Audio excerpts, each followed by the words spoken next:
What's up, Skullbalker Bear of the Imagination Creation Films, and today it is Friday. It's August 16th, 2024.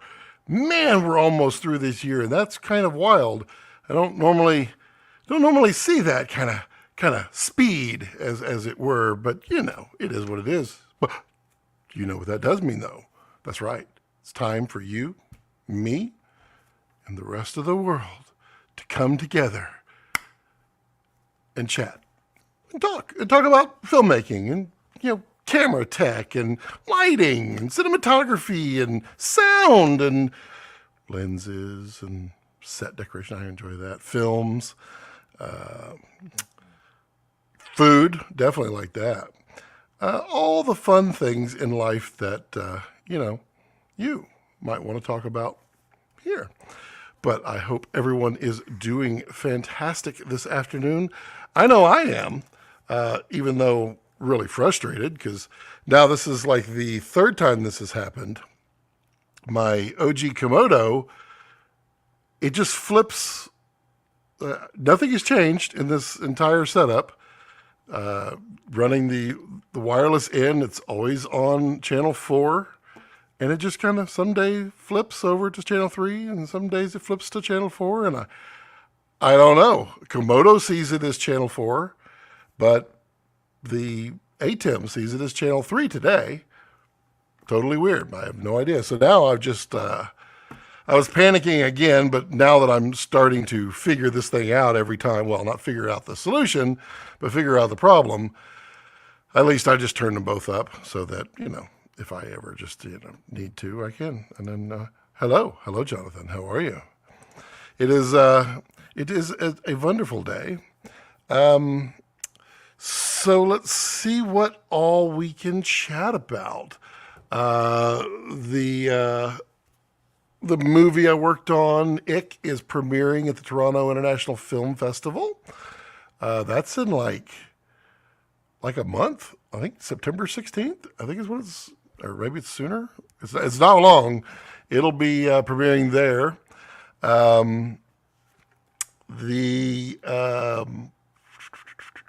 You might just catch me in that film. Maybe. Maybe I survive the cutting floor. Maybe I don't. Probably won't. But, they can't cut me out of everything because I'm in a crowd. One of them. I guess they could just blur me out. Boy, that'd be funny. Use AI to replace my face. That'd be hilarious. But yeah, we got that coming out. Also, the documentary that I worked on for Netflix that I can now talk about is coming. Well, it released. It's Inside the Mind of a Dog. I was just DIT and did some camera work on it, but it's the little things in life that make you happy. But yep, I'm happy to see that one out. I'm waiting on many other things to come out. It takes forever for those things to come out, but Robert Starling says, ahoy there, matey. Happy Friday from the Lighthouse Point. I like how you keep restating that so that it sinks in. I do remember now you're in the southern tip of Florida, or southernish tip of Florida. FSB followed you because of Brandon Washington. Well, thank you very much. It's good to see you here. Sometimes Brandon pops into the chat. Sometimes Jarrell does. It's just a random world out there. It's we're all friends in this community for the most part. I mean, I guess there's a few people that don't like a few people, but I really like the filmmaking industry because people are they're just nice. I just had a friend from LA call and we were chit chatting, and it's it's just all those kind of fun things. I like that. Just the tip. It's the tip line. That's what you should call your phone. Let's see. Ready to share. Good. We got that going. I just want to make sure that yeah. There's no weird echo or anything, is there? Right. I just want to make sure that everything is happy. Copacetic. And we've got FSB says I am not in major picture level, but I like to stay tuned in. Well. FSB, you will find a wonderful home here because we cater to everyone. I work in the professional space, but I also work in the smaller spaces. I work in corporate stuff. I have a job coming up in 1st of October that I guess I can't talk about. I can say it's a nature job, and I love it, and it's a long one, and I love it, and I'll be working, and I love it. So it's all over the place, but we're community. We share, we laugh, we make fun of, we talk about anything that my brain goes on a tangent on because, well, sometimes that's how it is. And we talk about food. We like to talk about food a lot. FSB says no. Oh, okay. That sounds perfect. I was like, what do you mean no? What? No, I'm not here for that. I don't want anything to do with that. Corporate and non-profit stuff. Oh, yep. I love that. Good. I've done a bit of that, actually. Audio is good, but the host is weird. The host is weird. He's also really tall. He looks really old, but he's not actually that old. Don't let the Santa Claus fool you. This time of year, Santa Claus likes to fatten up a little bit. And he does some pretty awful things. We burn props on here. We like to enjoy burning these evil props because, those props go bad. And you don't want to have a bad prop on set. So we burn those here while we're doing that stuff. I'm corporate and nonprofit films. No echo. Perfect. Okay. Well, because I have both sides turned up on this ATEM left and right so that I don't have to deal with this in the future. But I do see a little bit of level coming through on the opposite side. So I don't know. I have a feeling it's actually my my little micro converter, my SDI to HDMI converter. I think that's what it's actually swapping those channels, but that's not a singing endorsement of that one. It is not a Black Magic. Module 8 reviews is done. Well, it's 95% done. It's editing right now. But all the test footage is all edited, and I'm just editing the conversation we have about them. It was interesting, really getting to learn these tuners.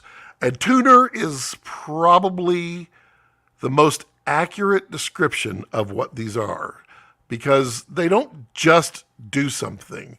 They take that something and add it, and then you can adjust it. And what was most interesting, to truly understand what these can do, you need to find out literally what they're doing and how they're doing it and where they do it, because it's not you just stick this on any lens and all of a sudden you have Super Baltar look.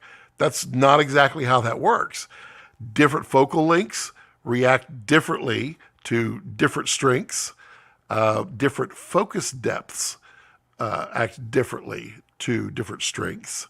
Different sensor sizes. All of that affects it. So I charted it all out on the focus charts just to see what it does so I could figure it out. And then took it and did a bunch of different other tests to find out, where you could get it to show up. Because sometimes it would show up, sometimes it wouldn't. Never, it wouldn't always be if I used a 30 millimeter at T1.5. Sometimes it would show up, sometimes it's not. That's not the way it is.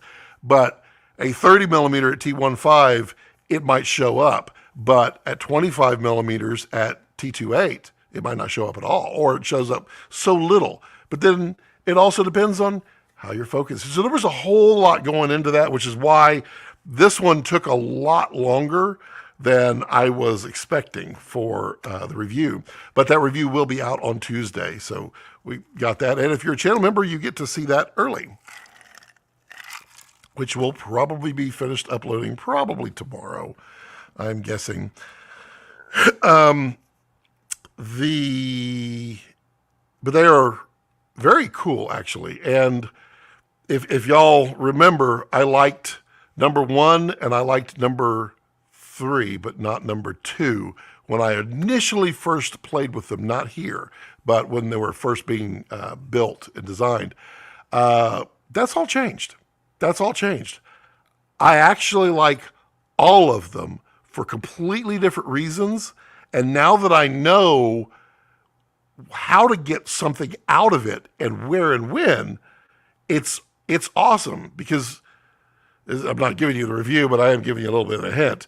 It literally will take the most surgically dull but sharp lens like a Sigma and turn it into a variety of lenses, and it's awesome. That's the incredibly awesome part. Taylor says, what's your setup for this set? What camera, lighting scheme, microphone? Well, I did an entire video on that about 3 or 4 months ago. In a nutshell, it is a set. This whole thing is a set. It's not a room. This is a studio. My buddy Bill always likes when I do this. The back wall here is it's quite literally on wheels. It's actually on hangers. It is a set. That's not the outside. That is actually a theater back there. I'm using Aputure lighting in here. At the moment, I've got a nice big 5-foot soft dome right above me with a grid to keep from spill in the back. I use some MCs back there, plus some B7Cs. And then I have, you know what? That's a good point. I forgot that I had just changed that. I need to fix that. So we'll do some live lighting right here while I put my hair light back because I had used it and I forgot. That's not good. You should not forget that you, right there. All right, now I got a hair light. I was using it for some practical shooting. There we go. Now we got that. And we've done virtual walls behind through the glass. We've done it all. Shooting on a Komodo, red Komodo up here. The lens up here is a Sigma 18-35. We have the puppy cam, which is currently, and those are not real, by the way. Don't, those are airsoft prop guns. That's Rex, the super dog. He's anywhere I am. This is me with my hands. And so, yeah, that's pretty much it. We've got a Nikon up here. We've got a Canon R8 that's down here for Rex. And that's that. If you have any other questions, feel free to just, pop them down there. I'm more than happy to answer. Robert says, film and TV shoots are like joining the circus. As a younger, I dreamed of working the episodic shows and the features. And I found that I really prefer short form like commercials. I like the variety of short stuff. However, I really like the bonds that form on features. I think there's a lot there. I made friends with a lot of people on that last feature, and I love it. I love it. Just absolutely love it. Samuel says, hi, Scott. Hi, Samuel. Robert says, working on a show is great, and I can't wait to work with my friends and colleagues. But after a few weeks, it's like family at Christmas and time to go. Then a week later, I can't wait to see them. Yeah, this is true. And I mean, you'll always, I don't know. I tend to get along with almost everybody. I just enjoy talking with everybody and just kind of hearing their stories. It's, you can learn a lot of things. And, as I say, for those of you who are new here, you can learn at least one thing from every single person that you meet. And it's absolutely true. And I try to do that. Bill, hey, Bill, I think there should be something different in the window of your set every time. Mountain scene, 1 week, desert, driving down. Yeah, but I have to film those. The last one I filmed that I thought was going to be so awesome, everybody goes, why are you in a fish tank? Well, I'm underwater. FSB says, I'm working on a show editing last episode, but about to submit to Film Hub. Very cool, FSB. I do like the Film Hub. I've got friends that work. Bigfoot Silhouette. Bill, do you know FSB? Because this Bill has several features out there on Tubi. You got a lot of them out there. I think don't you go through Film Hub there, Bill? I need to burn my prop because I feel like it.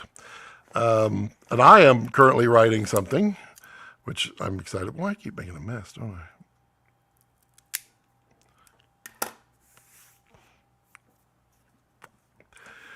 FSB says, I use a mix of C70s, R5C with Xene CF lenses, and a XF605 Canon camcorder.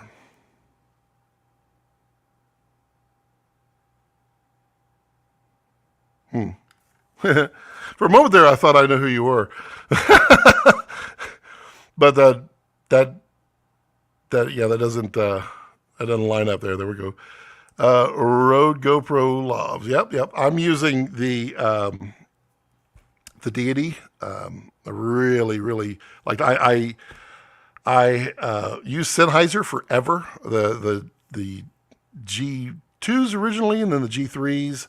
And now I'm 100% on Deity because like literally everything that Deity makes now is just awesome and contained all within.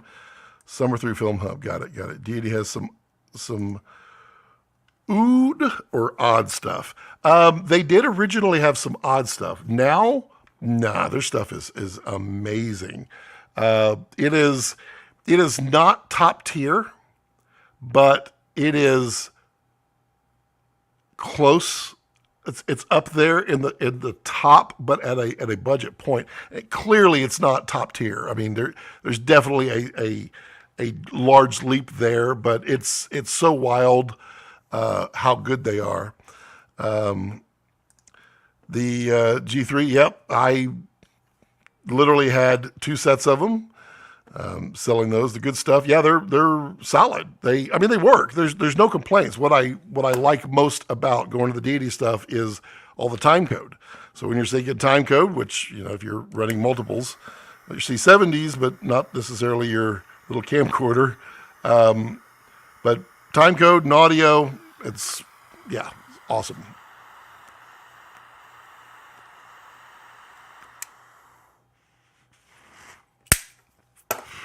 So we're burning this evil prop right now. Rumen, hello Rumen. Happy birthday, Rumen. Do you also use shotgun mics from Deity? I don't use their shotgun mics. Their shotgun mics are okay. They're fine. I wouldn't categorize them as top of the line, or even a high grade. I would consider the kind of into the low to mid grade.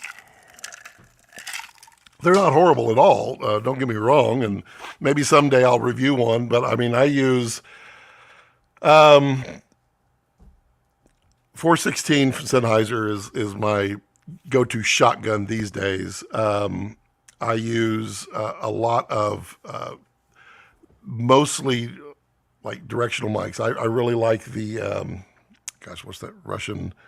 The Octava. Octavas, I really like those mics for close miking people, and then I use a variety of lavs and various things. But the Deity mics are fine. I would consider them like the NTG2 from Rode. That's the lesser expensive one. Somewhere around there is what I would call them. Corey says, "Hey Scott, have you ever used Canon 50 cameras?" No, I have not. Has a pretty cool large format sensor and saw some rock solid footage from it. Would like your perspective on it. Yeah, we were talking about that 2 weeks ago, and I need to reach out and borrow a couple. I need to borrow Canon Infinity and the other one that's very similar to that, and put them through our paces and see what we see. Robert says, I got some older Electrosonics, but I'm going to sell them and get Deity. I mean, Electros are awesome. They are cream of the crop up there at the top. The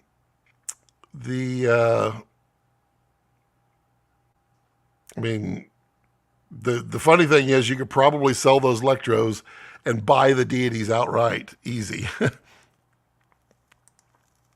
Oh, the XX605 has time code on it, or is it you're just using audio time code? Time code.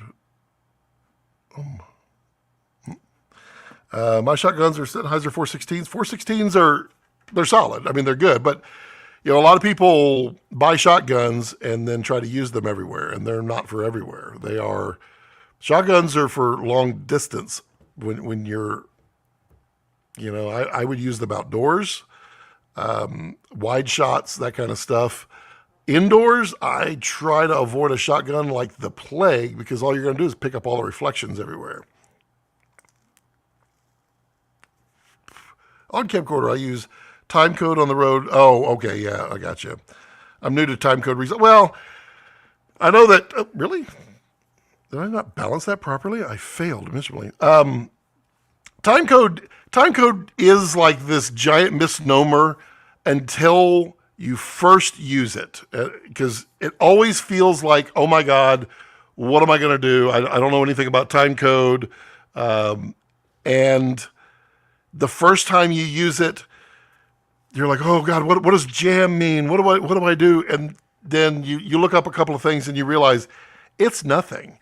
Rode and who is it? I think Nikon does it, where they're all using, and then Atomos are all using a strange version of Bluetooth in there. I guess strange is probably not fair, but it's not like a universal. It's like their own time code. It's a little weird, but it works. I mean, all you really care about is all of them are lined up. So don't be at all concerned with being new to time code. I use grab my audio bin since it's right. That is not it. Well, I thought it was right there. Oh, I see. It got placed here.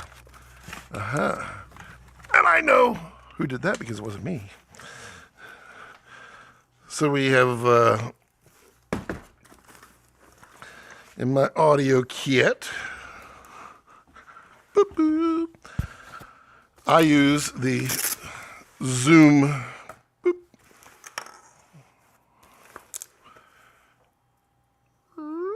I use the Zoom F8N recorder.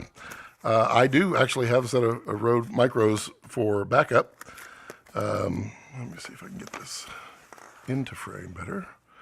Probably should just zoom that right back out, huh? There we go. Let's see. And then I got my time codes in here, and I use the TC1s from Deity. These things are awesome. They work like a champ, and they work every freaking time.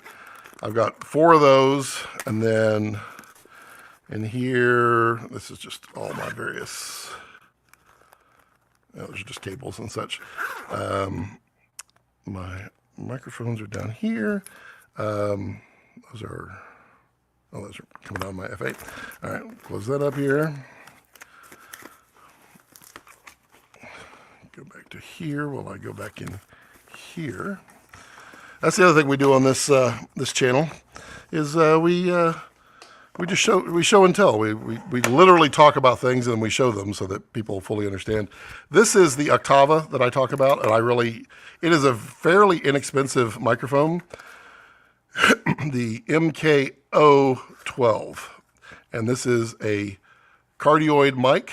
Various capsules that, if you put them on right, you can put those on, but little tiny guys, and they are surprisingly good for close miking. And I use these a lot when I'm doing like corporate stuff and anything where I need to be close mic like that. Of course, I have the Deity slate here. Erase that.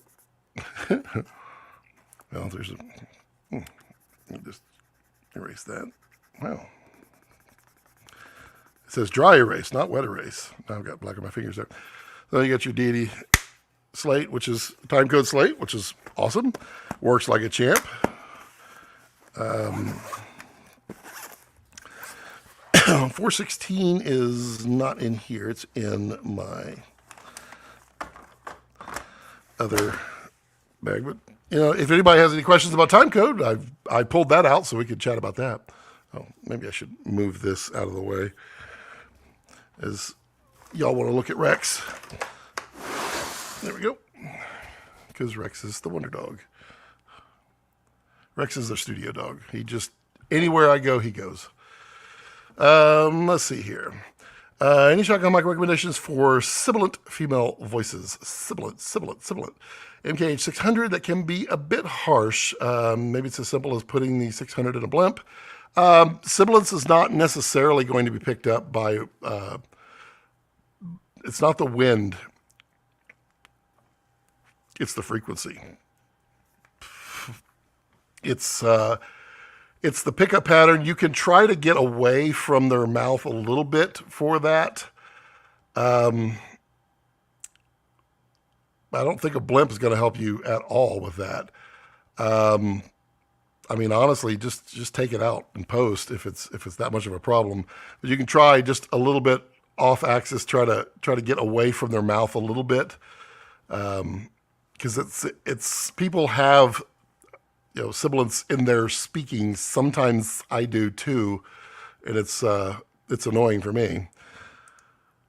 XF605 is timecode. Interesting. I've been out of the camcorder game for a long time. Yep, helps a little syncing. I have to jam Rode timecode into the C70s, and camcorder does work. Sync to an Atomos Ninja. There you go. Okay. Did I check out I didn't check it out at Texas Media Systems. I checked it out at Film Tools back when they released it in LA, back in June. I saw it then. TLM 103 is a very nice microphone. I have that in my voiceover booth as well. I like that little guy. It's the affordable, clean, I would call it the digital today's Neumann, but awesomely clean. That's what I use for any of my voiceover stuff. Anything that I'm not doing in here, I do it there. In fact, I'm using it on the Module 8 review. 416 cut through everything, and they're largely the same. They're definitely standards. Everybody loves those. I hate booms too, but many people say I need them in corporate headshots or shoots. Yeah, when I do corporate stuff, I love them and I put a boom. I always do it. It's better to get the interview twice than it is to get it none. Because if something happens, and stuff happens, literally right beforehand, the left and right channels switched just randomly. They haven't changed, but they switched. So I always do that. And I tend to find, for the most part, I don't mind lav mics today. They do a pretty good job. But booms will get, you definitely get that intimacy out of a boom that you don't get with a lav. Lav is, it's omnidirectional, and it's picking up everything. You don't get those, the mouth noises and things like that. When you see someone on a film and they pull up one of these props and all those sounds, lav's not going to pick that up. And that's where really a shotgun really comes in, or a cardioid or hypercardioid. Love the Zoom F8N. Yeah, I've had, I guess, 2 versions. No, I have all 3. Because there's the F8, then there was the F8N, and then the F8N Pro. And the original one I found okay. The second one I found almost no difference. And then this one is miles above, a lot because of 32-bit float, but it just seems more responsive in every possible way, even though the Zoom menu system is quite confusing sometimes. Deity is just missing a quality recorder Zoom F6 style.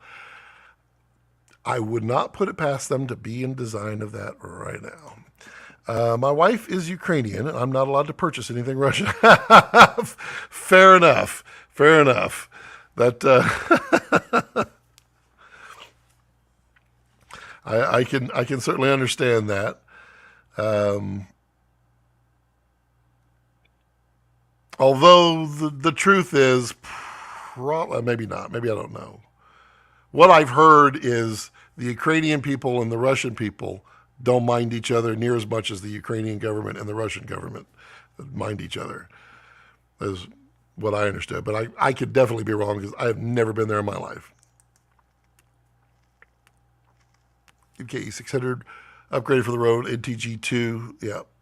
I find the Rode NTG2 just acceptable.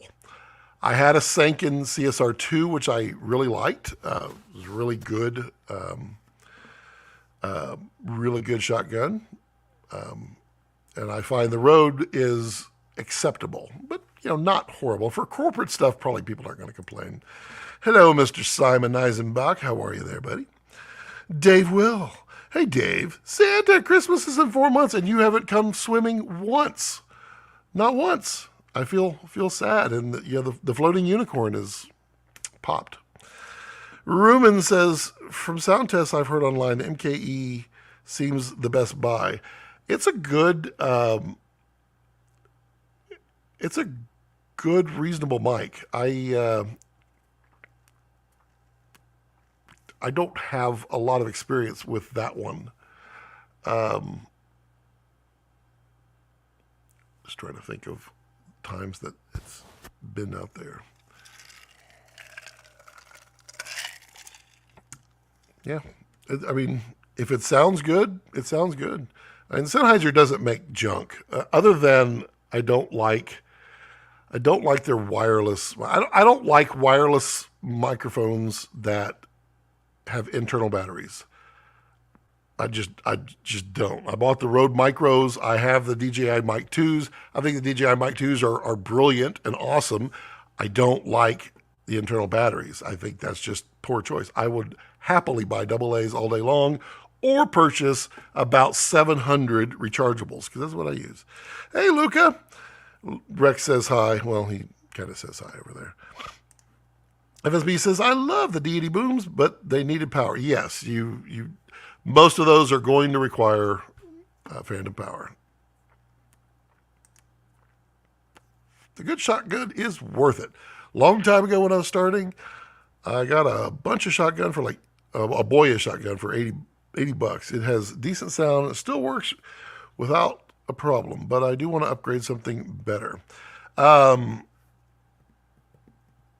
The funny truth is, if y'all go back, I did a video maybe a year ago on microphones and how to get a good voice sound in DaVinci Resolve. Maybe it was over a year ago. And I literally bought the $18 mic off of Amazon, the cheapest condenser mic I could get my hands on. And I made it sound halfway decent. You'd be surprised what you could do nowadays with a little bit of EQ. But it's always better to get it right up front, get it in camera, as we say. Oops. I had the Zoom F4 for multiple mic shoot with the 1DX. Sold it because the Rode GoPro records internally. Yeah, I only use that for backup. I don't rely on that. I prefer, for the most part, like when I'm doing corporate stuff, I take the F8 in and I go into the red that I'm shooting with.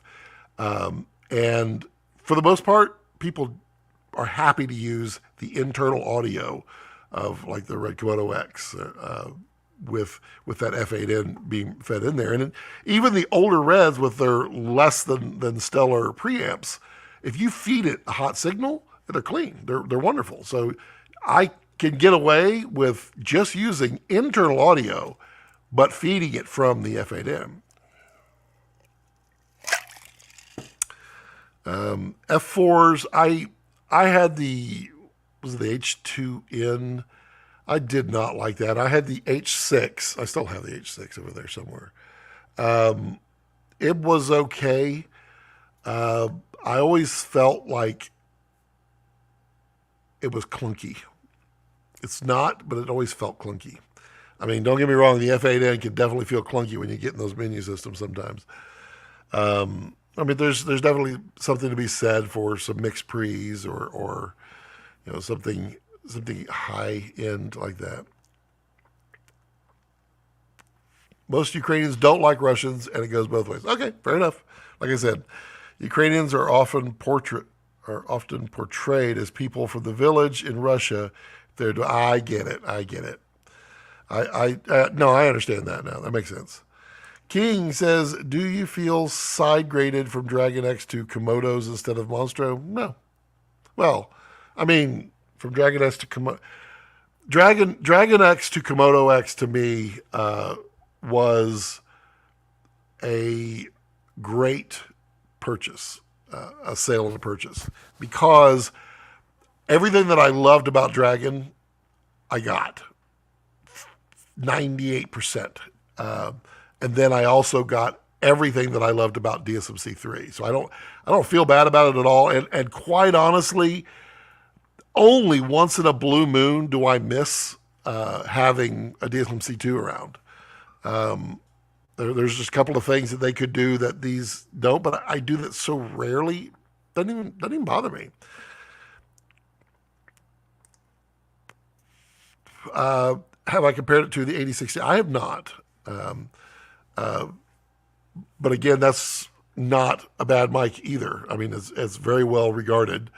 So is the 50. What mirrorless cam makes you feel warm and fuzzy? Every Red I've ever owned. Yeah, those are mirrorless. You weren't specific. Those are mirrorless cameras. Mirrorless makes you feel warm and fuzzy. I would say the cameras that made me feel warm and fuzzy the most were probably the A7S III and the Nikon Z8. The Z8, the Z8 right now is quite literally a love. It's a love fest for me. It just does so much, and I freaking love it. And I'm really sad it's going to be going. Eric, regarding the MKE 600, if you're doing the post, you could put an EQ and dial out the sibilants between 5 and 6K. Just a preset for the mic. Yeah, and that's literally what I do. I have presets for how I shoot on stuff for me, and they're loaded up in there. What you can do, there is a EQ out there called the Pro Q3 I think it's by Fab Filter. It's $150, worth its weight in gold. It does a lot of things. Number one, you have infinite variable EQ, parametric EQ, but it graphs it all out, and you can quite literally put it in repeat on Resolve, and you move your mouse below the line and hold it there, and it will do peaks. So as it gets that sibilant S, it will do a peak right on that frequency and show you exactly where it is. And all you have to do is grab the peak and pull it down to 0. And you've literally eradicated the S. I love that EQ with a passion, a fervor. Have I used the DZO Pavo 2X? I've only played with them at NAB. I do plan on reviewing them. I have, I think, well, I was talking to the DZO rep the other day. I think we're going to get the Arliss first, but I do have plans on reviewing those.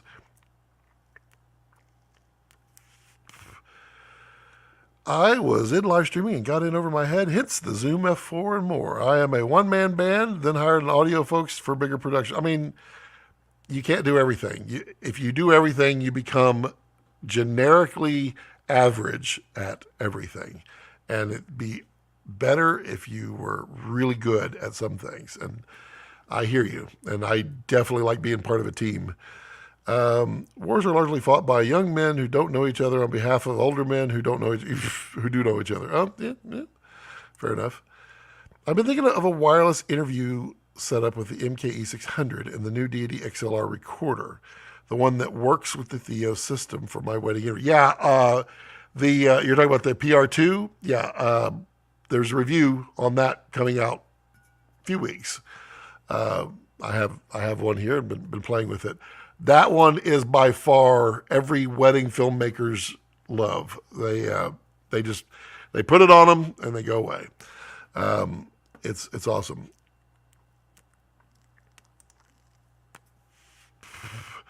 Simon says, "What's your favorite flavor of ice cream and why?" Ooh, I always like strawberry, like a good strawberry. You could take strawberry to a new level with like the Ben and Jerry's kind of strawberry cheesecake. Definitely a favorite. But right now, I am totally stuck on this one. HEB is our grocery store here that's local. No, I'm sure it's available through whatever brand that they're going through to make theirs. But there's one called Lemon Cookie. And I mean to tell you, it is so freaking good. It's a lightly sweet vanilla ice cream, or lemon ice cream. And then they put, those frosted lemon cookies that are crunchy. You take a bite of them and you get that little snap of sour and a little bit of crunch. They crumble those up inside. Amazing. Amazing. Mirrorless LOL Reds. Hilarious. They're mirrorless. JT says, "How do you overlay the questions live?" Super cool. I am using StreamYard. It is a paid, I think there's a free version, and the free version only lets you have certain things. I am now, thanks to lovely membership people who have joined and brought a little income into my tiny little channel, I've upgraded to the premium package of StreamYard, which I can then bring in, I think, 14 guests, which we do have guests on here from time to time. And I also am streaming to right now 1, 2, 3, 4, 5, 6, 7, streaming to 7 different platforms: Facebook, LinkedIn, YouTube, Twitch, X, Instagram, and Rumble. They're all out there doing their thing. It's so weird. There's like no one from Facebook. If anybody happens to be on Facebook and is following me on Facebook, can you see if it even let you know that I'm live streaming anymore? I swear I haven't had anybody from Facebook show up on here in months, and I don't know what that is. Am I even on here? Do I even exist? Let me refresh and see if I even exist. I feel like I don't. I feel like I'm a nobody. It says I'm live. Oh, thank you, Fred. Now that's interesting. Wait a second here. Oh, there we go. Okay. Thank you, Fred. I appreciate you, Fred. That is kind of funny. That because there was like, "You exist." I was like, "But I don't see that comment." And I was like, "Wait a minute. I just asked that comment." Okay, so I exist. Okay, well, that's good. Maybe it's kind of weird because like we would have 20 or so people come from Facebook all the time, and just hasn't been in a long time. We were talking about ice cream and mirrorless, and then the overlay. So yeah, StreamYard lets me overlay that. And basically, that's why I can stream to all 7 platforms. I can stream up to 10, I think. And then they all aggregate, their questions come in, which I dig, except for Instagram. It won't do those. So I just read those. So if you're on Instagram, feel free to ask a question. I do read them. I have them over here just for you guys, all you little vertical people who probably look at my live stream going, "This he's streaming horizontal on vertical platform." No. Instagram is a vertical platform in a horizontal world. Ruben says, "Which is your favorite sensor ever made? Speaking of how the image itself looks, colors, etc.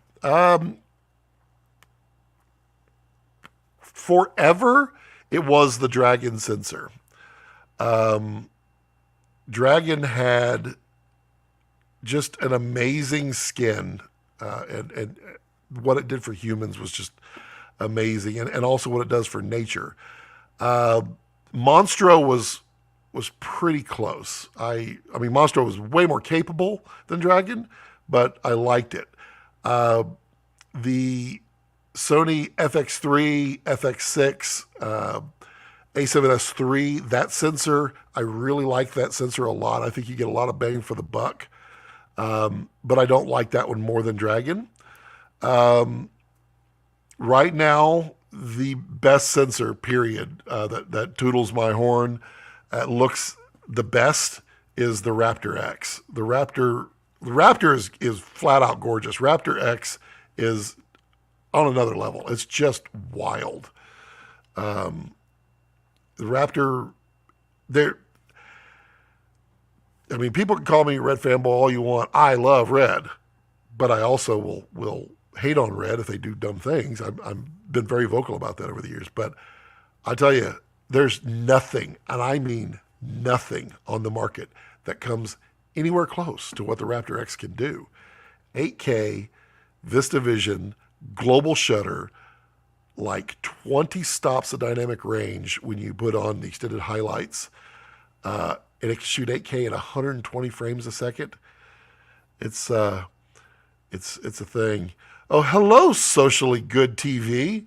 How dare you stream horizontally in a vertical realm? Blasphemy. If you turn your phone sideways, I'll be sideways. Instagram should just literally adapt. Everybody should just adapt. The only reason we hold our phones vertically is because it's natural. And guess what? When they go to Netflix, they turn their phone. Nobody watches it vertical. If you do, who are you? Nope, not sideways. Oh, wait. Does it? If you turn Instagram sideways on my stream, does it fill up the screen, or does it just make me tiny? Extra tiny, which is weird. I've never been tiny in my life. The MK600 will be great for your weddings. Pro Q3, yeah. Pro Q3 FSB, that is the dream. Pro Q3 and Waves F6 are amazing EQs. I think I have F6. I don't think I've ever played with it. Nope, nothing doesn't move. Well, now, wait a minute. Now, if you turn it sideways, I should be like this now. So I'm sideways.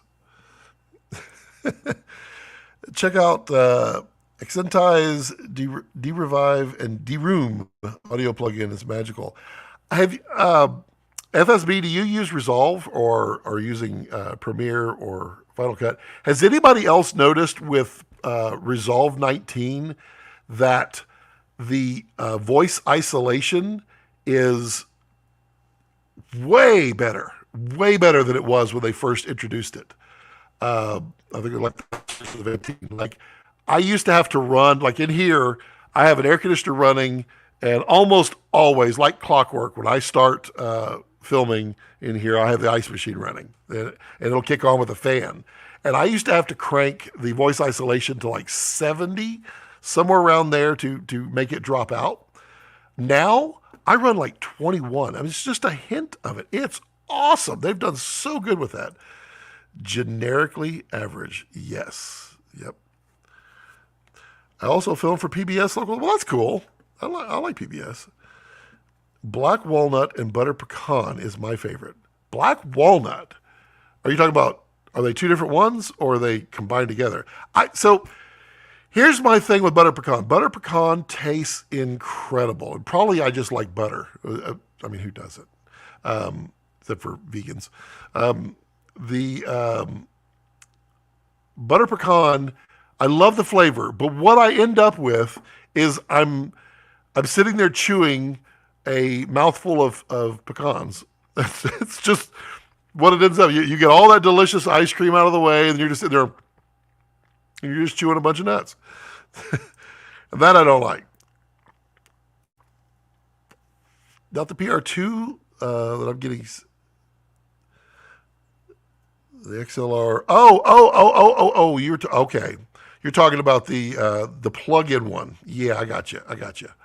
Yeah, that one is it out yet? Maybe it is. I only get YouTube notifications. Well, yeah, you have to.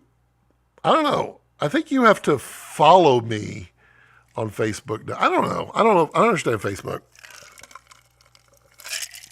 Just like Instagram. All of a sudden they're like, hey, you could post 20 pictures. But the whole point was for me to post one a day and get that interaction, which I don't do. I saw you live on Facebook and went to your link to bring me here. Oh, well, okay. Fair enough. Fred says the stream is much clearer than YouTube. Really? That is a first, because YouTube's compression is way better than Facebook's, but that's interesting. Yeah. It's funny because it all goes up into StreamYard and then they send it out. Ruben says, I need to check the Pro Q3. I'm struggling with leveling my sound at the moment. I want to increase the audio as loud as possible, but I find myself manually lowering parts of the sound so they don't peak. Well, Ruben, you need to, Ruben, go find the video on my YouTube. I forget what it's called, but if you literally go back in videos, it's just a little over a year, and I talk about everything that I do to make voice right. And the thing you need to learn there is a compressor. A compressor will definitely help knock that out. It's not a limiter. It's not a noise gate. It's a compressor. And compressor will basically allow you to bring up everything, and then anything that hits hard, it pulls it down. And it does it softly, depending on how you set it. But I show all those types of settings in there. That's really good. I always have a compressor first, and then an EQ. Some people like to do the other way, 6-4 after for the other. But I like to EQ only what I want to hear. I got no notification that you were streaming on Facebook. Interesting. I guess it doesn't do that anymore. Do I have to do anything now on Facebook? Manage video. I don't have any options. As a moderator, you can make changes while it's live. Well, all right. How much you want to bet? The reason it doesn't is because they want me to pay for it. Yeah, not happening. It's there on Facebook. On Facebook only for the groups. You know, Ruben, I hear you. How would you compare the Raptor X to the Arri LF or the Super 35? So the Arri LF is standard Alexa look, and everybody loves it. A few people hate it. I think it's fine. It's not extraordinary in my book. It has about 14 stops of dynamic range. It's better than film. It's similar in looking than film, but a little more dynamic range. But it's not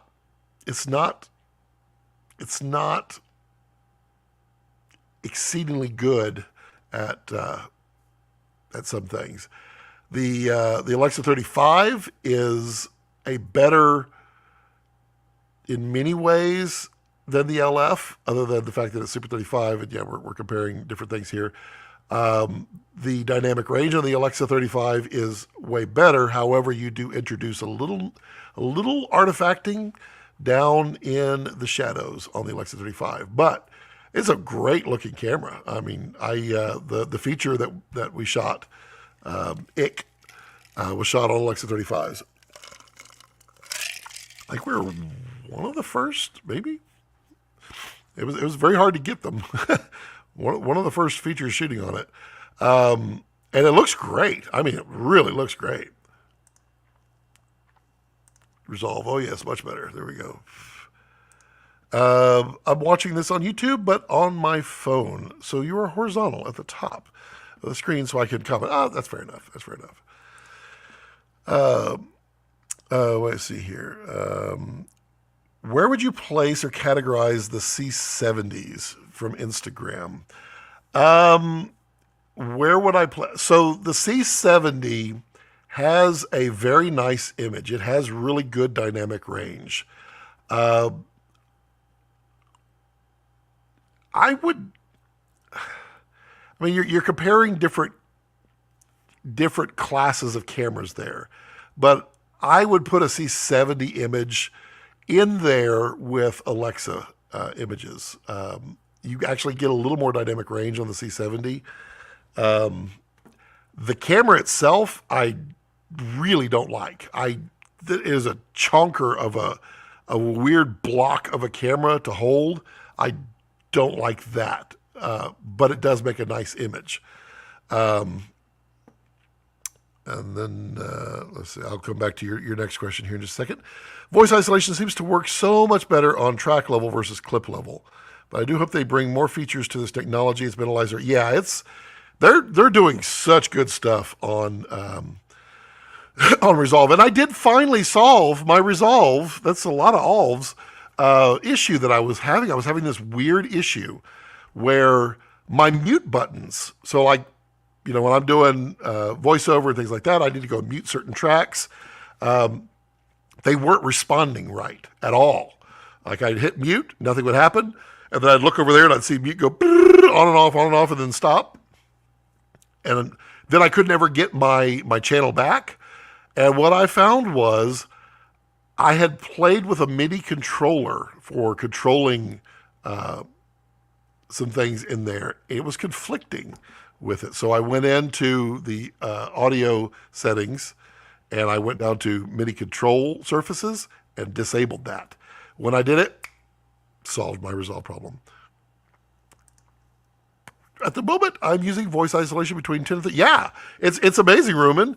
And you know, we talked about it. I think a couple weeks back, where that wedding that I shot that I didn't want to, but it was my nephew, so of course I did because, you know, and we're standing in front of a water fountain today. Oh man, voice isolation would have completely made that awesome. It would have been incredible. Socially Good TV on Instagram says, what city glass do you prefer? There is a lot of glass out there, and I prefer them all. The thing is, per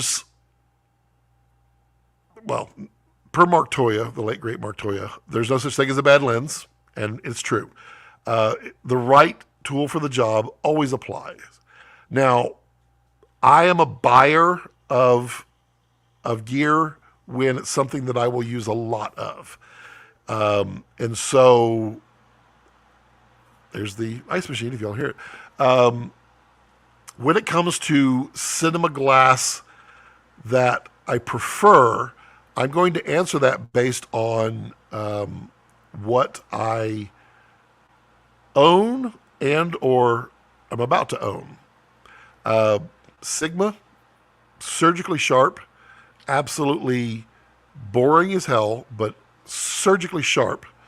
But again, take a Module 8 and you put it on a surgically sharp Sigma, and you get one heck of an incredibly characteristic lens.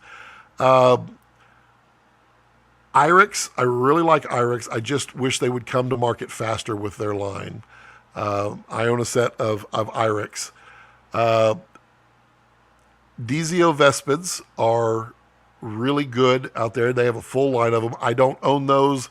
I was going to purchase that set, but now the Nisi Athenas is my next set to buy because those lenses are gorgeous and tiny and gorgeous.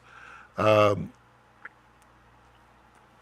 find those lenses amazing, and they're really working on that line. So they have, I think, 8 now lenses for that. So very cool. Other than that, I mean, when we're talking on big stuff, oh man, the Supremes are nice. Anything Leica is just gorgeous. Fujinon, some of their nice zoom glass, really dig that. Cook, I like Cook lenses.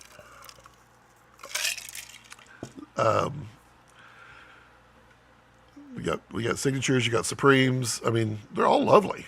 I mean, there's no such thing as bad glass. And some Panavision stuff, gorgeous. Hello, Preston. How are you, buddy? Hope you're doing well up there in the north.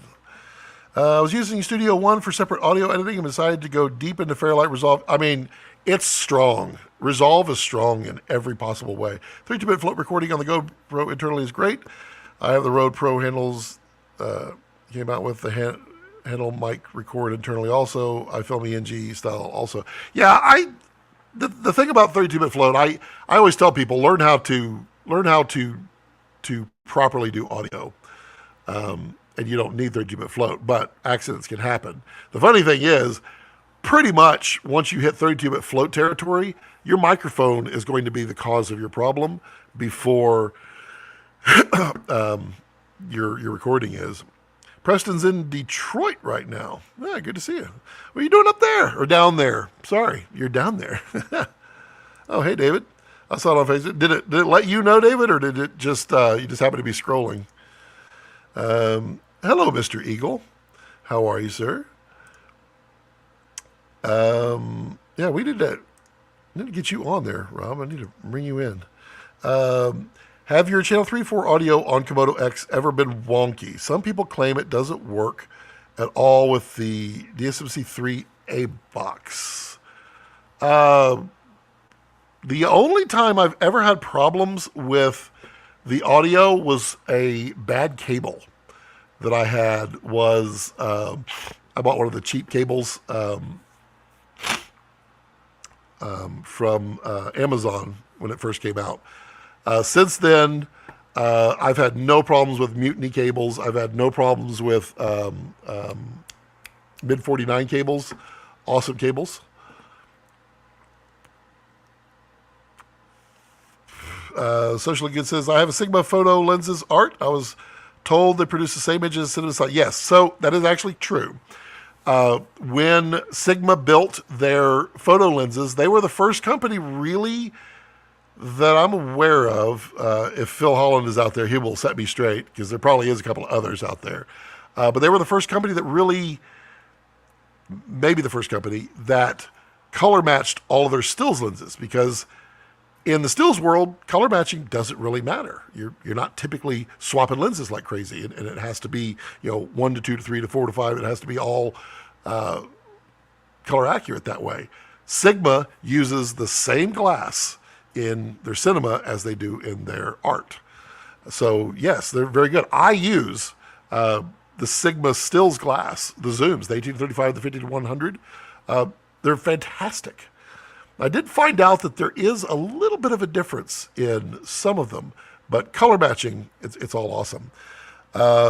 Socially Good says, I love my 40 millimeter prime, but I switched to Zine CF recently. Was on Zine Classic for years. I am not a Zine fan myself. I am not a fan of Rokinons. Just because they just don't seem to be special for me. However, I see work that is done on them regularly that I'm like, that looks pretty good. I have a good DP friend that ends up shooting on those quite a bit. I have a director friend who owns a set, and they look really good. Some of the best music videos you've seen out there have been shot on zines. But no, mine's not been wonky except for bad cable. It's funny on YouTube, commercials kick in, but not on Facebook. Yeah, I'm not sure how I make money on Facebook. I do make a little bit of money. It's really tiny. Like, I just got paid $5 for last month, or month before, June. $5. So I'm making the big bucks on Facebook. Would you get the model with the drop-in indies for the Athenas? So I wouldn't. I I will be buying the Athena's PL. I use external indies a lot. I do. This is the variable indie from Breakthrough. This one is for EF to RF. I also have an RF to PL for Breakthrough, and I think mine is an earlier one. I know there was some scuttlebutt back and forth. Someone claiming that I was completely bold-faced wrong on the drop-in filters on PL with the Breakthrough working with the Athenas. I have verified through now 3 other people that they don't work. But for whatever reason, this one person's does. So maybe, and mine is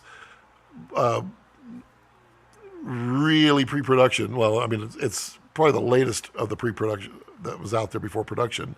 So it's possible that that it doesn't fit.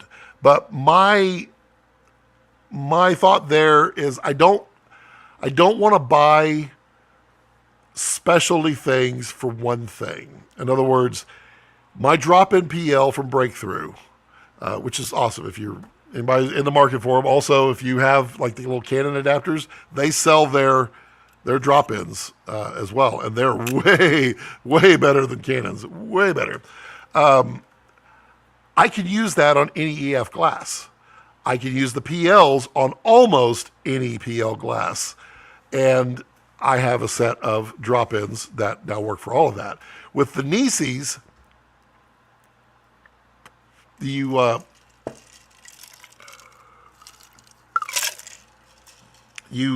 basically limited to the Nisis, which is fine. If you're only ever going to own that one set, then it's wonderful for that.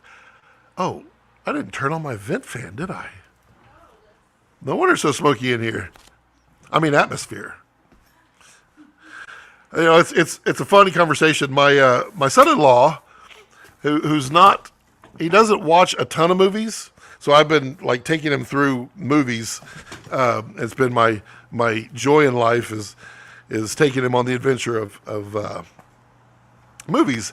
And his big thing that he keeps saying everything is like, man, what is this? Why is it so smoky in that room? Why is it so smoky? I'm like, that's atmosphere. It's not smoky. It's atmosphere. It's dimension. So, yeah, Edison, I hope that answers. I would not prefer to do that just because I like to buy things that I can use in multiple places. For the most part, I am using a bright tangerine matte box with either Firecrest NDs or Breakthrough NDs on the front because they're awesome. It says the lenses I want most right now, the Remus. They're interesting. I'm crazy enough to want to film weddings with them. I guess they're interesting. They're Rumen. They do some funky things, and I got to reach back out and see where I am in the line to get a review set in. I'm interested to see what they are. They got your leg. You saw it. Yeah, Mrs. B was just on there. You saw her legs. Yeah, you're like, wait, am I in? Nope, I'm in. Okay. I do want to play with the Remus. They're really interesting though. Like if you like, well, it's like the Remus to me would be like using the level 1 L1 module 8, which is the Super Baltar, and cranking it to 10 at T15. And let me tell you, it goes crazy. It's crazy. Biolapse. Hello, Mr. Christopher. How are you? Over there on the Instagrams. Hope you're doing well. If y'all don't know Biolapse, y'all should know Biolapse. You can find him on YouTube. But he's that guy.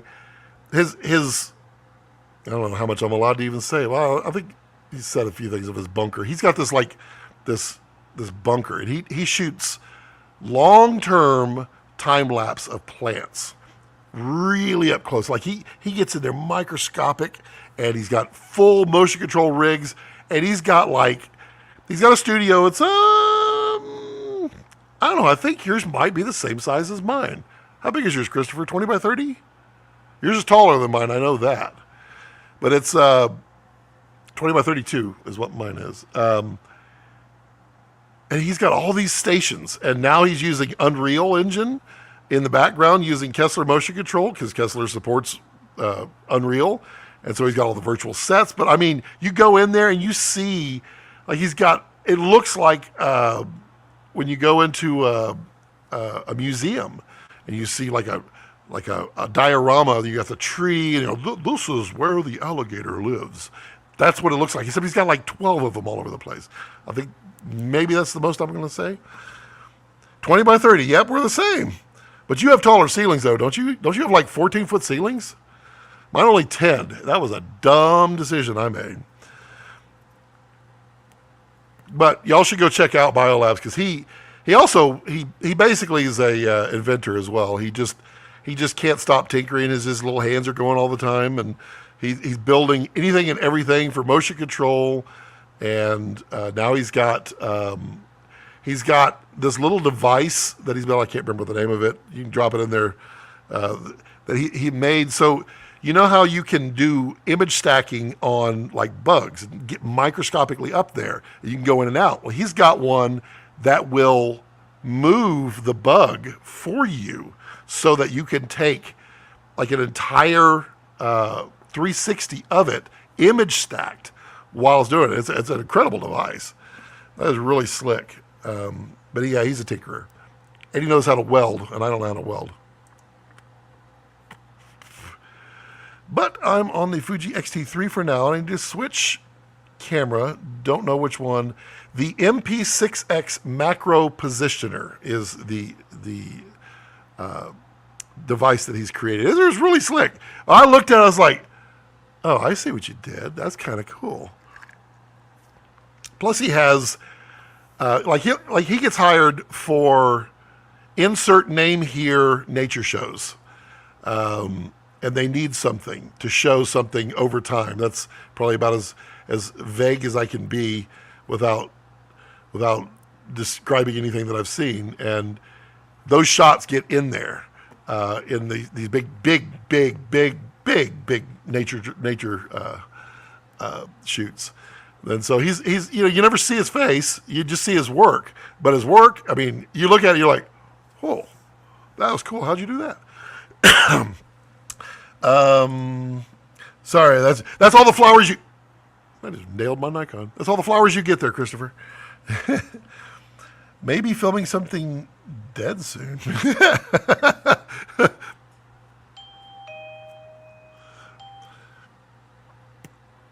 That's interesting.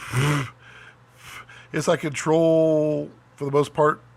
It's just cool to let the newbies know about it. Also, if anybody is interested in Kessler Motion Control, the Kessler City Shooter is 30% off right now. Either the macro head or the other head. And let me tell you, that's my foot getting in there. That is the basis for everything for all the motion control that I do. And I think now a lot of what Chris is doing over there, like City Shooter Plus is their new one with the OLED screen, and it's incredible. I've got 8-axis robot that I built with it. I know Chris he's got names for his. Mine's always named Frankenrig versions.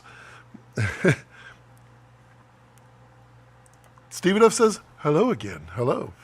Man, I wondered why it was so smoky in here because I have a exhaust fan to take care of all those. September sometime would be good. September works for me. We'll make that happen. Just keep nudging me because I tend to forget literally everything right after the live stream. It's weird because when I'm doing a video, I remember everything about the video. When I'm doing a live stream, I'm in the moment. I'm talking with all of you, and so I'm not remembering much of this. Just like if y'all recall, last live stream, y'all were encouraging me to bring the Raw Cuts channel back, the food stuff, and you were right to do so. And I was going to do an episode on funky things to eat. And y'all were supposed to put in the comment section after the live was over the things y'all wanted me to try to eat and to see if I would like or not. No one made a comment. Not one comment. Nothing. So y'all don't want me to do it. I see how it is. It's fine. Control audio, 32-bit flow. Got it. Okay. What do you think of Godox? Godox is fine. They're what you find in the lighting segment is you find people that start off cheaper, inexpensive, and light duty. As they grow, kind of like Aputure. Aputure, when they first came out, was cheaper, light duty, and now Aputure makes incredibly powerful and strong and durable lights.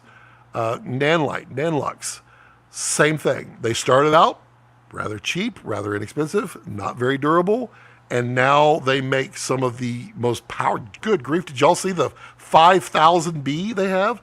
I've got the 2400B over here, which is, I mean, it's a blast of light, 2400 watts of light, and now they got the 5000 coming. Whew! But that thing is built like a tank. It is. I will get to your point here in just a second. I want to demonstrate. You know, and in some ways, Nanlux has surpassed Aputure in some ways, and that this is their 2400B ballast, so to speak. It's not really a ballast. It weighs, I don't know, like 20 pounds, maybe 17 pounds. This thing is 1/3 the size of the Aputure one. So Nanlux used to be inexpensive and cheap and somewhat durable, and now they're exceptionally durable. They're not necessarily cheap, but they are, compared to like Airy, they're exceptionally capable. And they're really good, and they're innovating. Godox is the same thing. They were cheap. They're now in their mid-grade. There are some things about it. They're supposed to send me some lights to review, and I haven't heard back from them. It's kind of sad. They actually have some really cool lights that I thought y'all should see. But I haven't seen them. They're in their mid phase right now. So they're building powerful stuff, and they're working on their durability, because I would call them not quite as durable yet, but you pay less for them. So they're not innovating yet. They are not necessarily copying, but they're doing what everybody else has proven that people want. All companies, if they are good, will get to the innovative and the durable and the class leading. And Godox is probably a couple of generations away from that, and then they're going to be spectacular. Ruben says, at the moment, I'm loving my Helios. Excellent lens. But I want to get a speed booster or a full frame camera to really you get a lot out of it. Get a speed booster. You're on an XT3. I don't know of what speed boosters are for that, nor would I. You're probably not going to stick on Fuji, so you might wait to get a speed booster. But yeah, you get speed booster on a Helios. Yeah, it gets funky, just like those Remus.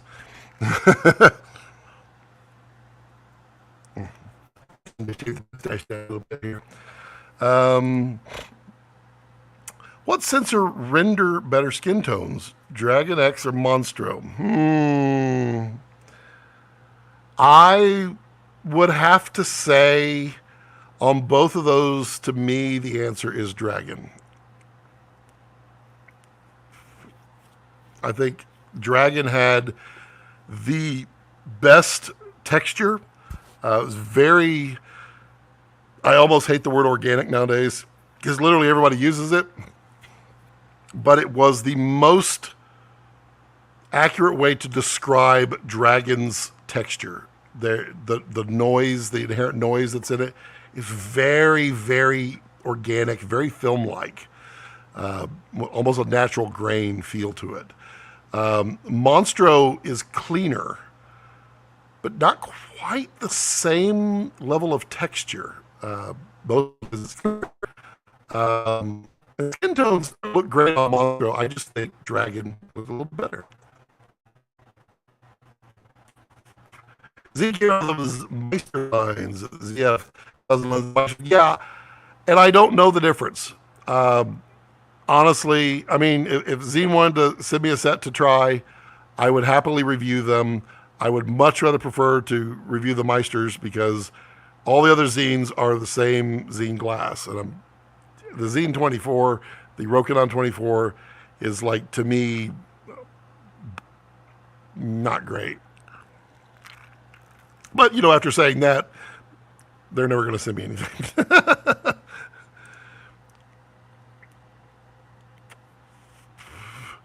After trying the Athenas, they're not the best, they're not the worst, but I like something about them. I don't know what that is. See, that's the thing. You have to define what is best and what is worst. I can define what I don't like. I can see what I like. I can somewhat define what I like.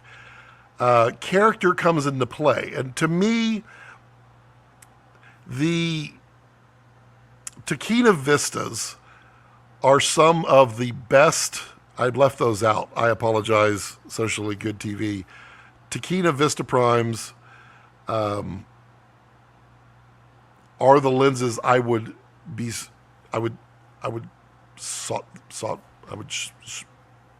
they're sought after in my brain. How about that? I'll rephrase that.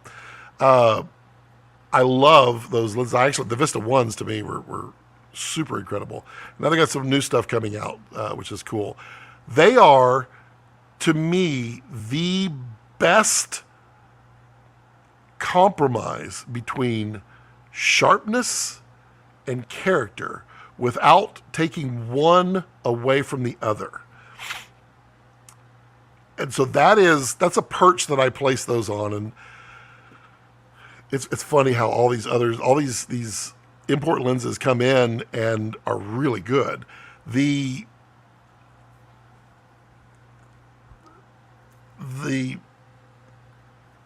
Athenas have some of the character of the Vista Primes, and they have most of the sharpness. To me, the Sigmas are super, super sharp as well, like not quite as Otis level, but really, really up there.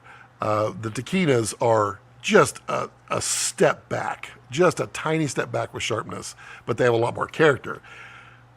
The Athenas are just a step down from the Vista, just a tiny step in sharpness, but a larger step in character. Definitely not near as much character. In fact, some people say it doesn't have any character at all, but you throw it next to a Sigma, you're like, oh, yeah, that one definitely has character. But yeah, I mean, you like what you like. That's literally what it is. Simon says, he shot a bunch of stuff for the show Omnivore. Interesting. Rumen, I'm not afraid of crazy character in a lens. I know it's not traditional in weddings, but I want it, so I'm going to do it. So, yeah, I mean, you know, traditional, and I wouldn't film the ceremony with a Helios, but I mean, you know, close-ups, the hands, you know, the first looks, that kind of stuff. I could see where Helios would really play in that, especially if you get some foliage around there, so you can really get that kind of weird, curvy, funky bokeh that it does, and get a sunset back in there where it can flare a little bit. You might also find some Mamiya medium format lenses. You can adapt those to almost everything. They are crazy gorgeous with what they do. You get some of the older ones that are kind of uncoated, and they flare really nicely and wash out, and you can really play with them. They don't have, the bokeh is not crazy like Helios, but it is definitely a different bokeh than you see. And I love the the Mamiya lenses. I have a small set of those. I have some motion dust collectors, meaning Edelkrone. Ah, yes, motion stuff I don't use. I hear you on that, Fred. I am guessing you don't use the Edelkrone because you're tired of it not doing what you ask it to do. That is my guess. That is the probably the, I don't know for a fact, but that's probably the number one converter to Kessler gear. And then you have, eMotimo makes pretty good motion control, but there are some limitations there, especially with weight, speed, and such. And there are eMotimo people that move over to Kessler because you get all of the above. You get the weight capacity, you get the speed, you get tremendous 32 channels, 32 axis you can have when you run their Chaos software. It's quite amazing.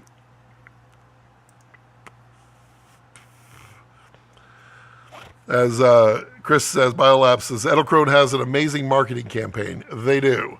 They literally put it in every influencer's hands. They give them a little money to make something, and everybody, of course, tries to make the best they can. They just don't show you how much you throw away. And I will be completely fair. I've shot on $250,000 robots. You're not keeping every shot. You probably have 80% throwaway on robots because everything that plagues the robot is what plagues the Kessler, plagues everything else. It's just a question of how robust are they to handle it. So the robot it's a really heavy instrument, and so you get inertia problems. So once you put your curve in there and get it to decelerate and accelerate fine, it does it fine. Kessler, same way, has the power and the strength to overcome a lot of it. But I mean, you can make a Kessler wiggle. You can stop it too fast, it'll just wiggle, and it'll show up, and you'll be like, oh, that's horrible. Yeah, you're still going to be throwing away a lot of stuff. Edelkrone, it's near impossible to get a clean shot out of it. Everything that I've played with and people I've talked to with it. eMotimo, they're fine. They just don't have the weight and the speed. But I mean, if you're using tiny mirrorless cameras, you won't have a problem with that. The eMotimo, but the Kessler stuff is just it's a cut above. I literally built an 8-axis. I can dolly in, I can jib up and down, I can jib left and right, I can pan, tilt, roll, focus. What am I missing? Zoom, iris. I can do all of that with the Kessler, all from the City Shooter and Chaos. It's amazing. Social said, I started with light panel LEDs to flow light and now to Godox. Yeah, I had flow light back the fluorescent days. I hear you on that. Rumen says, Sure and Small Rig also have some good stuff in the lighting department. Yes, Sure also has an incredibly inexpensive and really not bad set of cinema lenses. Review is actually coming out on those in a couple weeks. I've got the full set. They are inexpensive. They're like $400 a lens, I think, which is crazy. They're RF and E, I think, only. I think they're coming out with Z. But you can get some fun stuff out of that. But they're not, well, some of them are actually incredibly sharp, too. The 75 just blew me away. I'll keep one Fuji because it's my love. Fuji was fun. I had the Fuji, was it the Mark IV? I think it was the all-in-one, the 100 Mark IV, and I liked it. I had a lot of fun. I got it just so I could take pictures, just a purpose picture camera, and I ended up just not taking them, and so I just haven't done that. Stream is choppy. It can happen periodically, not too terribly much lately. I'm on Starlink. It shouldn't be. You might You might reconnect and see if it cleans up for you. Shouldn't be for anything. Does everyone always black shade calibrate prior to shooting? Heard recently this is essential. So, Moonhouse, the answer is you should black shade for every project. And if you change environments, yes. Raptors have a completely different way of doing things now. So a Raptor black shade, off the charts different. You just do that once in a while, and it can adapt so well because it has a Peltier cooler in there. Everybody else, when I start for the day, I'm black shading. If I am inside and then we're going to move to outside and there's a massive change in temperature, I'm black shading.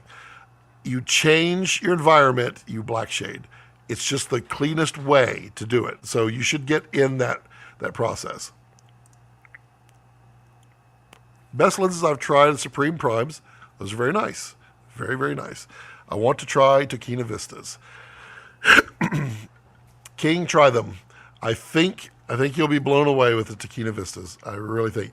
And keep in mind, Tokina Vistas are the lenses that everybody seems to be taking and taking the Tokina name off, modifying them a little bit, putting their name on them, and being used in big movies.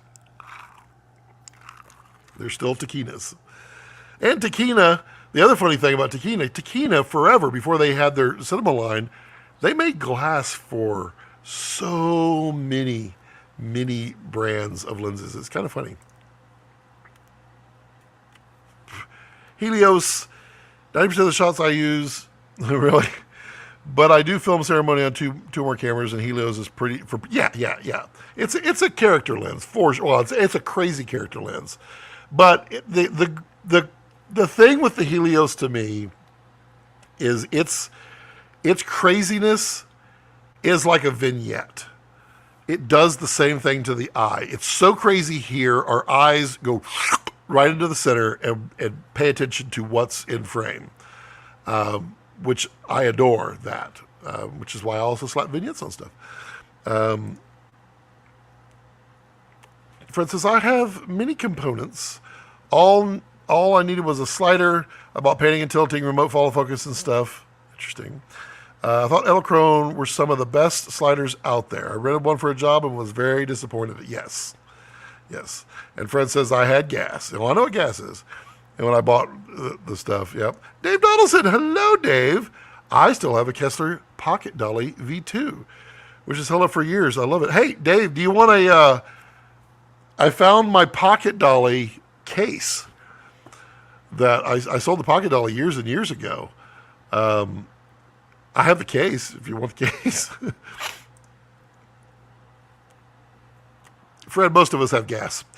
Most of us really do. If we don't, we're just very well controlled. Not for motion control, but for Silent Cat. Seems to be the go-to. Oh, not for motion, but Silent Cat seems to be the go-to sliders out there. There's a bunch of them out there. I mean, really, when you're on major productions, you're going to be on a wider track slider, like the Matthews. There's, I can't remember the names. I don't get to use them too frequently, but when you're on a Fisher dolly, you're going to have one that's going to mount up on a Fisher. And then dollies, rather than sliders, you've got Dana dollies, a bazillion of them out there, and they're fantastic for manual.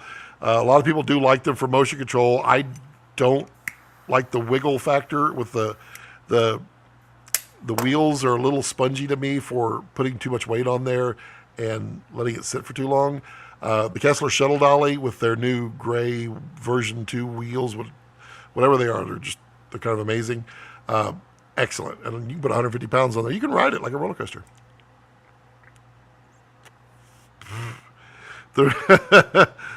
Simon, the Rhino Arc 2 is your Temu-esque option. Yes, poor Simon he had some initial fine luck with it, and then it just stopped being friendly to him. And then, I guess, Rhino doesn't even respond anymore to anybody. It's weird. Sigma City. I saw that. That looks really interesting, and why not? Have the case. Duty Dolly. He said Duty. Yeah, Duty Dolly is one of them. DaVinci Resolve has slick advertising. They do.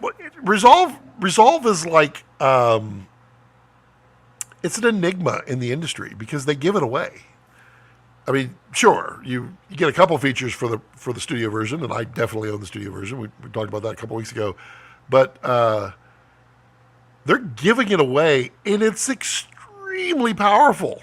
And then for $300, you get the studio version, and you don't even care. Hey, Dave, when you coming back out with your channel? I heard you were working in your garage on getting that done. I'm interested in seeing a little Dave. I need to get a little Dave in my life again. STC. Oh, the motherboard died. It's going to be $260. Oh, lovely. The owner of it went on to make Overland topper tents, and the people involved on Rhino are mediocre at best. There you go. Socially Good says Zine CF bokeh is better. Costing is different, hence the Zine CF are a little sharper and magenta in the look. Rokinon lower end is not sharper and a hard roll off. Okay. Very similar to the Canon Cine to me. That's interesting. Canon Cines to me are rather warm. Robert says, everyone watching should like this on YouTube. Oh, Robert, I appreciate you. I got that weird hiccups going on. That is a fun name. Arno Populars. Populars. Hello, Arno Populars on Instagram. He just joined. I just saw that. It was a cool name. Let's see here. So I got to reach out to Jackson. He was going to send me a set. He was waiting on some. Let me message him right now because I really do like what they've done.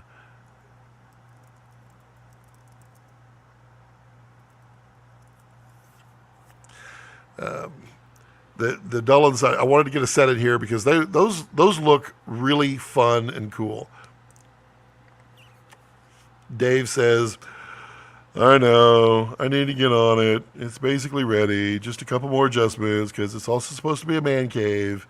And lastly, it's like really, really, really warm in there. You live in LA. What did you think? I have air conditioning. It's a really cool thing. I like it a lot. I'm a big fan of air conditioning. 18 watching and 4 likes. But here's the cool thing. There's actually 34 watching right now. But they're on all of the other platforms, all over the place. Let's see if anybody... Still no love from Rumble. People watch it. I see, like I go back and I'll get my stream update. And I had like 54 watchers. Not watchers, but people who watched it for some length. I don't know how long. It doesn't actually have that good detail. But no comments. The only comment I ever get is, I can help you reach a bigger audience by paying me. Delete. Thumbs up for the stream. Sigma glass is too sharp for me, says Fred. Well, Fred, tune in Tuesday. Because, boy, these right here, these Module 8s, these tuners for Module 8, they will change your opinion because I freaking love them on Sigmas. They gave Sigmas character. And Sigmas are, surgically sharp and almost, well, they're boring. They're flat out boring. They're really good on tech stuff. I love shooting tech stuff with them because they're so sharp. But you add a little character, opens them right up. Also, IREX. So IREX lenses, I spoke about them earlier. they're really, really sharp, and they have a little bit of character to them, and they have some really interesting kind of swirly bokeh. It's weird. The bokeh balls almost have like a little swirl into them, a little fun. I found putting the K35 tuner on the Irix, all of a sudden my bokeh balls smoothed out, and then I get this wild rim around the bokeh ball. So and I used the Christmas tree lights in the background for this. You'll hear it in my video. It's kind of the coolest thing. I'm not sure yet what to use it on, but it's pretty. It really opened my eyes to the sorry, did I say K2? K35. The K35 looks really, really impressive. I love that we live in a time where you can buy some quality glass, super affordable, as it allows creative people who don't have access to expensive gear and make. It's so true, Ruben. Nowadays, with Chinese lenses, and they're really good quality. Just like the Surays. You can get a whole set of Suray for like, I think $2,000. 5 lenses. You pop them on your Super 35. They're not full frame. Pop them on your Super 35 RF thing. Put it on a Komodo X, your C70. It's amazing what you can get nowadays. It's amazing. I'm from Europe. I don't know what air conditioning means. It means like you're sitting in your refrigerator. Believe me, I love air conditioning only because I have this thing called heat. And I would do, like you wouldn't believe what I would do to not have to use air conditioning. And who knows, maybe I'll do it. Because like I love solar. This studio would be entirely run off of solar if it wasn't for the air conditioning. My editing, it's a different building back over there. It's completely run off of solar though, but it's small. I missed your comment on air conditioning, and I'm on a commercial. Oh, well, it's going to be working. Okay, I'm back. I said you should try air conditioning. Honestly, find on Amazon you can find them for pretty affordable, sometimes on sale for $530. Della is a good brand, 110 volt, get the 12,000 BTU mini split air conditioner. You only need to poke a hole about that big around, so talk to your landlord. It's about that big around. But you can install that yourself. It comes pre-charged. All you have to do is you connect up all the lines, and then you open some valves. You count 8 seconds. You close it off, and you connect them up. And then you haven't broken any laws, but you now have a pressurized system. I mean, this little 12,000 does this entire studio here when it's 105 degrees outside, and I can keep it 70. It's 70 degrees right now, and I'm blasting in hot 90. What are we at? Where are we at right now? We are today 97.8 degrees. I'm blasting warm air in here. It keeps right on up. Scott has the best dreams, but he's the OG doing it. Oh, I appreciate you, King. I really want to figure out what I need to do to get the live stream audience. I enjoy all of you. Don't get me wrong. I don't want any of y'all to leave, but to get it up a little higher. I want to introduce some games, that kind of stuff, like Brandon Washington does. I don't want to rip him off, but damn, his ideas are pretty good. I definitely want to get more people on here. And we talked about doing a multi-people on here. But yeah, I mean, probably the best thing to be bring on the big wigs again, indeed, which I need to do. The funny thing is I've been streaming on TikTok, playing video games with buddies. Must be a fun commercial there, Dave.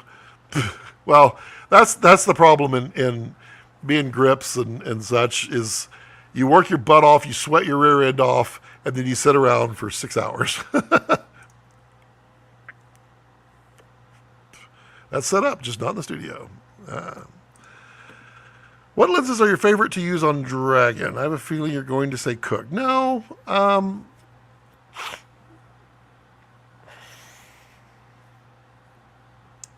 didn't use Cook as much on Dragon.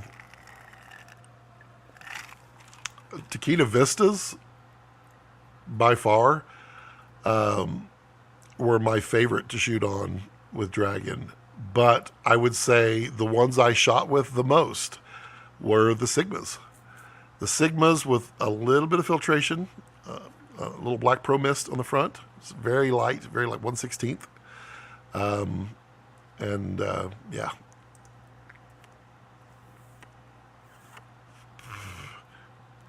Put that right there.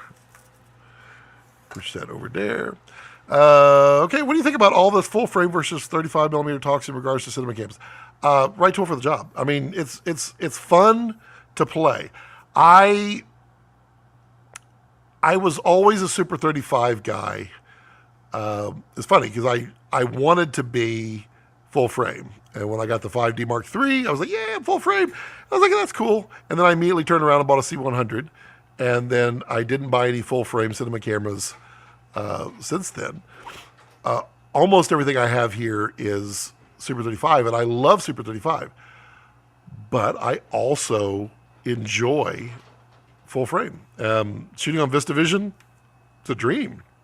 The low light capabilities of Dragon on on Raptor VistaVision, amazing. The Nikon, the Z8, totally changed my view on that style of camera, and now it's my favorite handheld hybrid camera. It's truly amazing what it does. Why are you just sitting there continuing to burn? I'd put you out.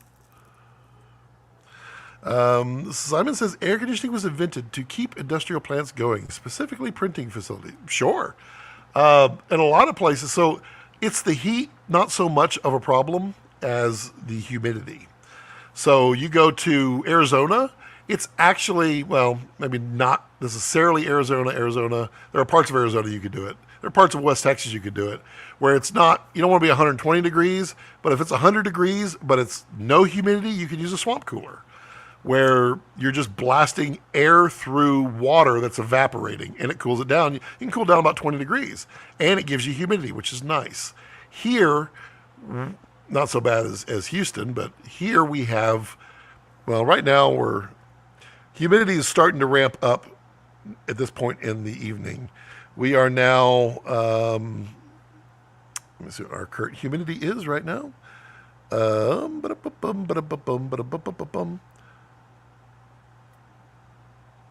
Where do I have it? There it is. 39%. So we're actually at low. No, low was 35% at 340. So right when I started the live stream, we were at low at about 35%. However, it will shoot up. This morning it was 89% humidity. And I don't know if you've ever been at 89% humidity. You sweat walking outside at 70 degrees. Getting rid of that humidity is massive here.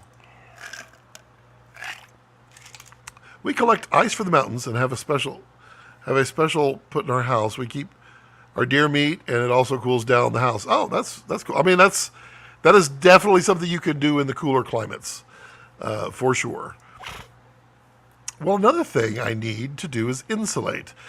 There's insulated walls, but not insulated ceilings. So I think I'm just going to install Radiant Barrier. Radiant Barrier is not going to help you. It will not. Radiant Barrier only helps if you have insulation. What I would recommend you do, since it's not your place, go buy foam board. And you can put like 6 nails in it into the ceiling. Just line it all with foam board. You can get our 1-inch foam board is like R5, R6. That will dramatically help you. Radiant Barrier will not help unless you have another layer of insulation. I've gone down this insulation thing quite a bit currently designing a new place. And insulation is very key.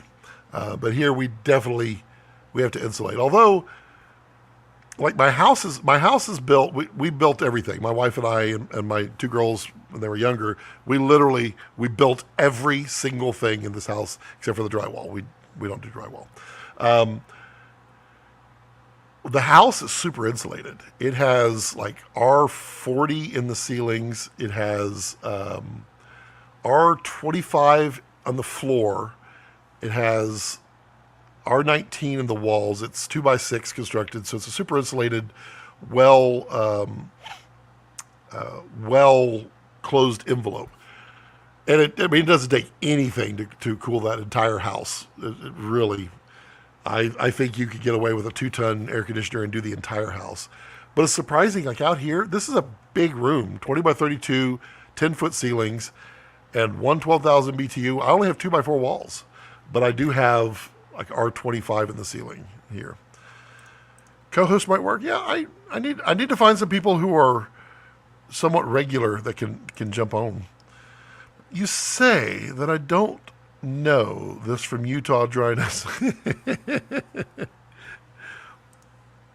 Just call the next stream Deadpool and Wolverine. People will... No, kidding. How many times have you seen it, Dave?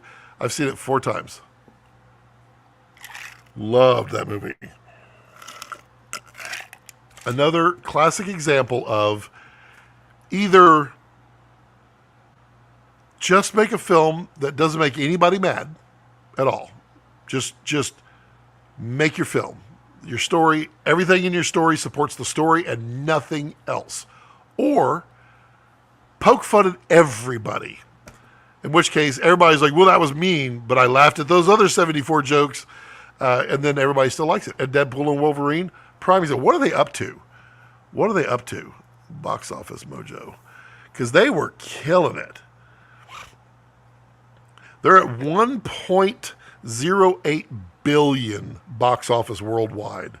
That's awesome. Although I do believe they had a $200 million budget on this one. They were up there. But Sean Levy, awesome. Awesome director. I used to live in Malta, small island in the Mediterranean. We had 100% humidity and power cuts middays. Oh, that's like Belize. New place. Ooh, I'm intrigued, I am. Yeah, well there'll be more information about that coming out over the next several months. We'll see. It takes a bunch of fun to keep it from freezing, though. Yep. A question for the American. Yes. Is it true that your houses are made of wood and cardboard? No. It's, I'm sure what they want to call cardboard is OSB. And OSB is not that. It's basically what OSB is. So to go into all of this, you have trees and lumber. Dimensional lumber is made from trees. Well, in most places in the world, we've kind of taken out all the giant, big growth trees where you could get a big, huge tree and you're going to get, almost half of your house out of one tree as far as lumber. We now don't have that. We have managed forests now where we're growing pine and spruce for lumber and we're fast growing it. But what they figured out was they could take the smaller stuff that they can't get like a 2x4 out of or a 2x6 and they shred it. They shred it into, they're bigger than chips. Chips is right, but you can have some pieces that are this big, but they're really thin and they're uniform. And they shred it all into that. Then they take it with a specific glue and they press it with like 200 tons. And then they bake it real fast and it creates like plywood, which plywood is the same thing as OSB, except with chips, they just use sheets. So they're turning a log and they're shaving off a thin veneer off of it, and then they take it, they place it this way, they place it this way, and they alternate it. OSB, they're doing the same thing with little chips everywhere. What they found was OSB is as strong and sometimes stronger than plywood. So it used to not be that way. The glues have gotten so much better. And so now they used to call that cardboard is kind of what they're saying. Now there is some products out there. There is a press board. I forget the brand. It's a radiant barrier that they put on the outside of houses, but it's to go off on a tangent, which I tend to like to do. On walls, you have 2x4s making your wall. The strength for your wall is vertical with the 2x4s. From the outside in, you would have siding, you would have brick, you would have concrete block, you would have stucco, you'd have something on the outside. That is your outside protection. What they call plywood is sheathing. It's a structural sheathing. So when you put OSB or plywood on the walls on the outside, and even that one press board, what it's designed to do is to keep if you have like if you have, well, you go, and you have 2x4s, they're vertical. If you have a tornado or high winds blowing against your house this way, then these walls could want to just slightly bend. Eventually, they could fall over. What it does is structural. You have your studs. You attach the sheathing to your studs. Now you have this giant sheet that is keeping this vertical because it can't bend because it would go against the nailing on the plywood. All that to say, and sorry if I'm going down the weird construction question, but I kind of know a thing or two about it. Pressboard does its job. That cardboard-ish, it's not cardboard. It's very strong.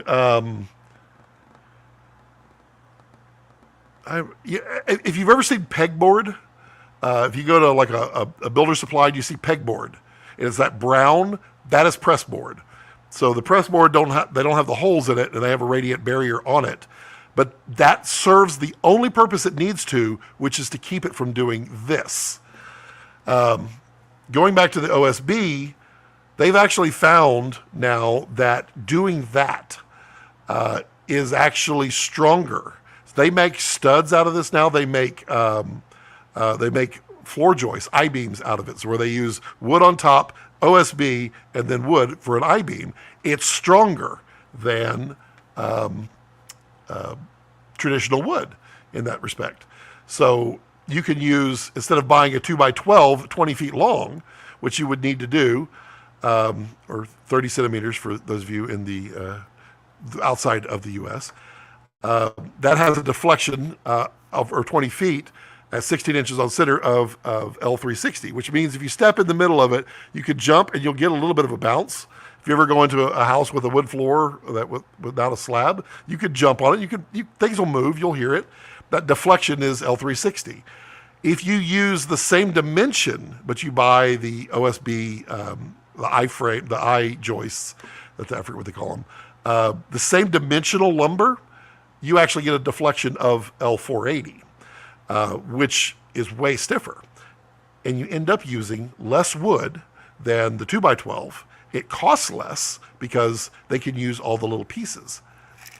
There. And then they have things called glue lambs. Glue lambs are like plywood where they press all of these things into a large beam, and they are exceptionally strong. It's a way of using the resources that you no longer have. So I hope that was up. Brandon Talbot, what's up, big man? I am big man number 742. Dave says, sorry for that. How many? Oh, I gained a few watchers on that one. I only saw it once, but I feel like I've seen it 19 times because it's all over YouTube and TikTok. The movie? The whole movie? I know it's on torrents, but those are things we don't talk about. Ruben says that super hot countries in Europe, Spain, south of France, Italy, use stone and build the houses so often. The passive cooling. They do that in New Mexico and Arizona as well, because you could do that. You get a really thick wall that the sun during the day can't get through the entire wall, heating it up. And so you basically open your windows first thing in the morning, all that cool air rushes in, it cools down your house, you close your windows, and you get that passive. It's nice. We know what OSB is got. Oh, okay, I'm sorry, Ruben. I wanted to be careful and make sure I explained it to everybody. Scott can geek out on literally OSB still seems crazy. It does. But there's one problem with OSB that I don't like. Plywood, if you put a nail into it, you can't pull that nail out. In OSB, if you put a nail into it, you can pull that nail out.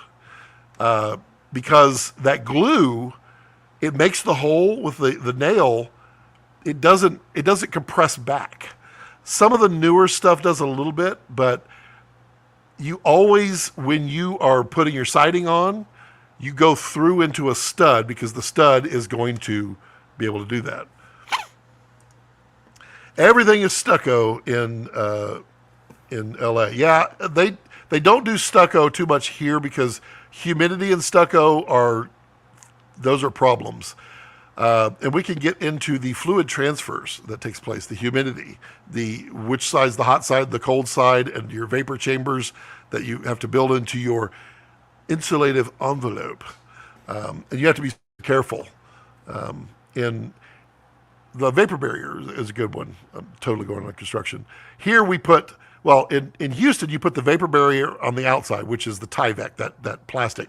It allows moisture to breathe, but it keeps water out, but it doesn't 100% allow it to breathe. You put that on the outside because there's more heating days on the outside and thus more air conditioning days on the inside. So you don't want it to transfer through there, so you have to put it on the outside. In, say, Michigan, you have more heating days on the inside and cooling days on the outside. You put the vapor barrier on the inside. It's a weird thing. Back in Michigan, it's a lot of brick. Yeah, but there's some places you can't do brick. I was reading up on some of their like earthquake-prone places. You don't see slabs. You don't see, if you see slabs, you see engineered slabs. But you don't see brick because you're just fixing your brick all the time. Parts of the movie, but yeah, there's a couple of streamers on TikTok that are showing the whole movie. Not sure how they're getting, wow. I mean, I don't know that I want to watch it on TikTok. It. Did you call me it? Biolep says, I have mini splits for my workshop and studio. They are amazing. They are, and they're cheap. They're unbelievably cheap. When I have the air conditioner in my house is a package unit. So basically, it's an all-in-one unit outside, and then I run vents tubes in to the house. When that I had a blowout on my evaporator coil, and they weren't sure if they were going to be able to fix it or even get the part. I was at that point about to go buy a 2000 BTU mini split. They have the new ones that don't have like the hang on the wall module. It's just a evaporative coil, and you could just put it in your just like a regular air conditioner, like a split unit, but you could do it yourself. I almost did it. Just bring it back to filmmaking. All right, Baltic birch plywood.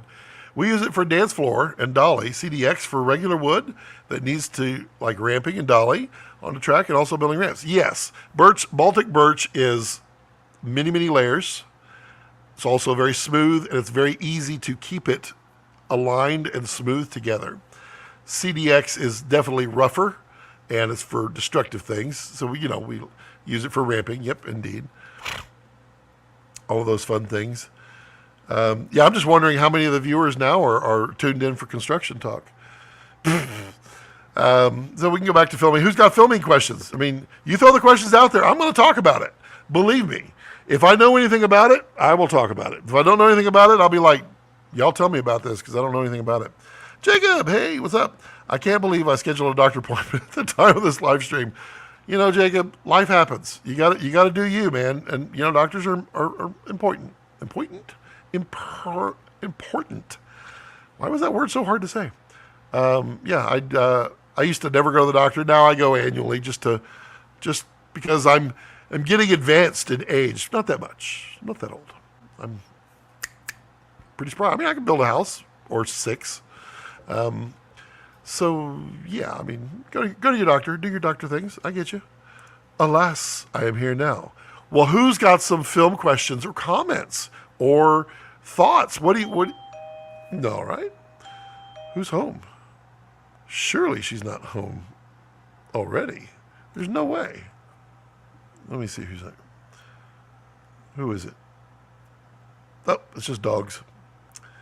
The neighbor's dogs run through. They run down the fence line and they run through my gate. It's the fastest way. It's a the fastest point between 2 points is a straight line. So diagonal through my front pasture and then right out my gate. You're a young whippersnapper. By golly, I am. I can play old or I can play. I can be old. I can be young too. If I shave off this beard, I get a lot younger. I did it and I didn't like the way it looked. I'm so used to the beard. Wife wants me to trim it. What do you think? We're now at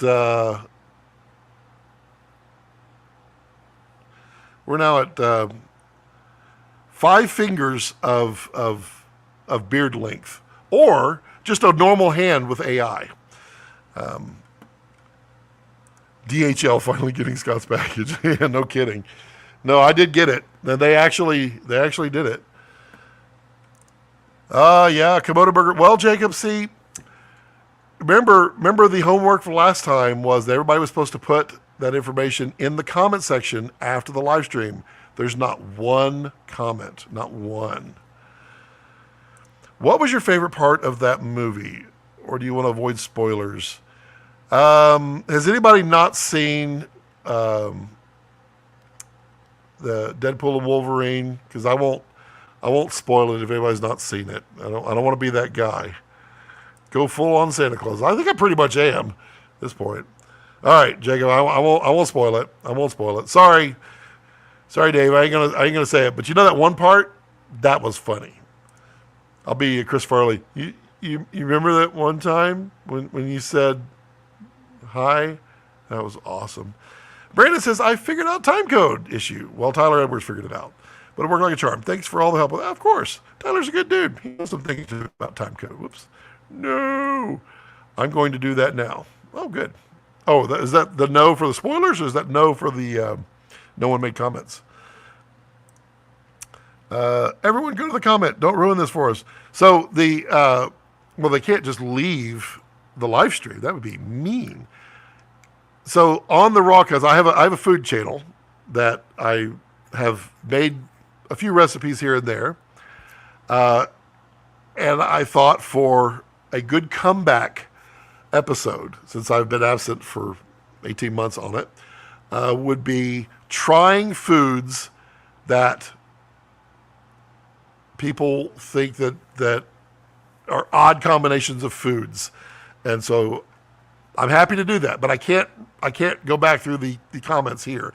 You got to go put it in the comment section. You can put it in this one, or you can put it in the last week's in the comments down below after the stream. Put in there like somebody like a peanut butter banana sandwich or something like that. I'm not going to eat anything gross. Don't put worms or anything like that. But I will try these weird combinations, because last week we talked about, and I still don't know how some of y'all even get through it, how ketchup doesn't really belong on much of anything. Oh, the dude with the face? No kidding. Oh man, how could you forget that? Just kidding. True. Will do. Yep. So come on, we got lots of people out there. I see them all out there. Let's throw some questions. Let's try Stump Scott. Nah, let's not do that because it's too easy.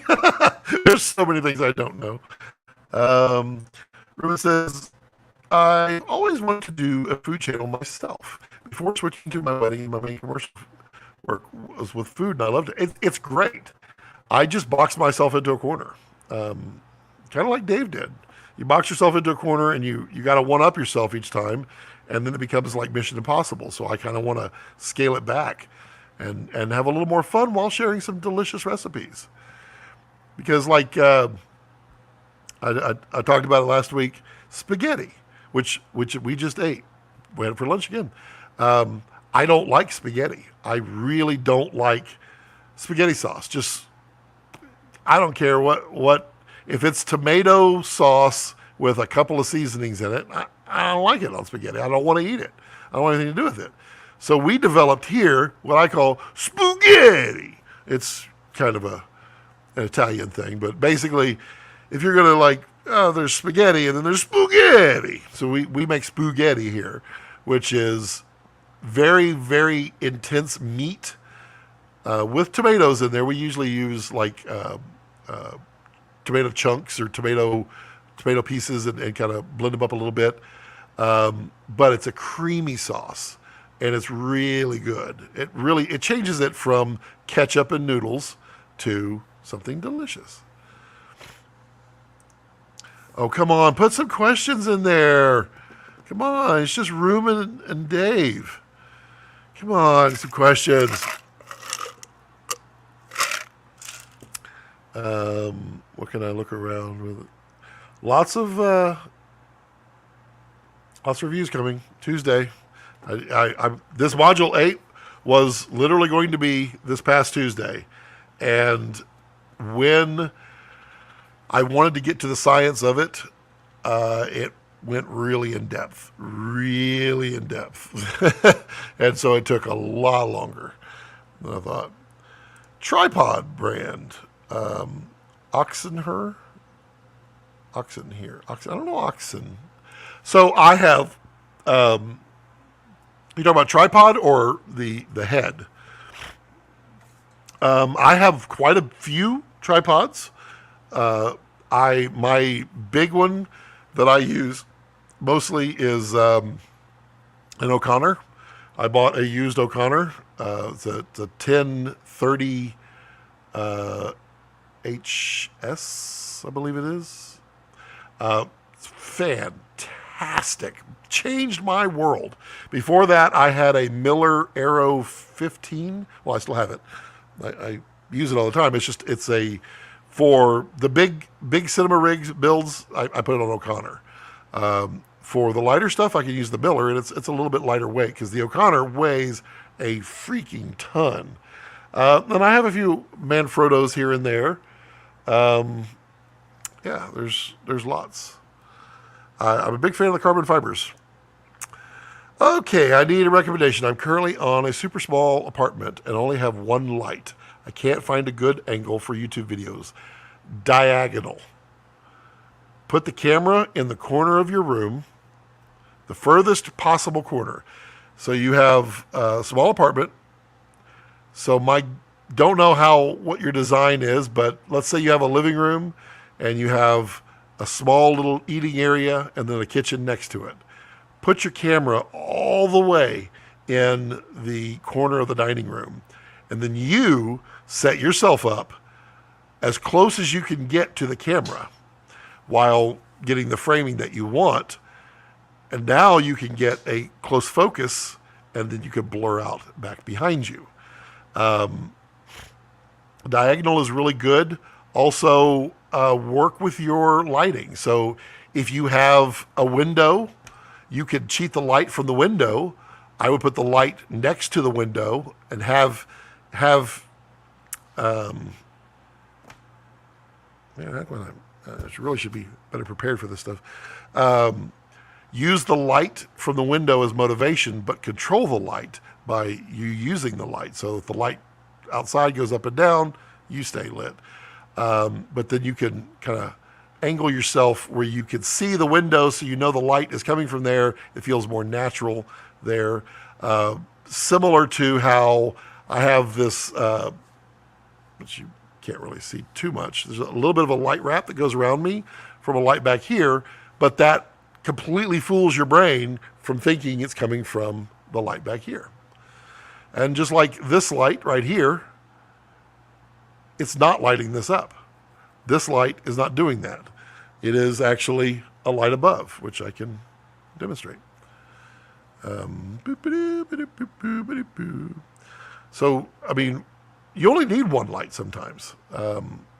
And you can control it all, because you can use the window, if you kind of put it off to your side, you can use that as your backlight as well. So let's see here.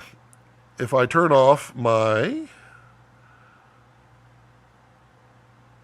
lamp, look, it's still blue back there. That's so weird, because I have lighting on the back, which is whoop, right there. And Rex is like, what are you doing? You can definitely do that. Driving and listening. Hey, Danny, we're all about cameras. How do you edit personal work? Very slowly.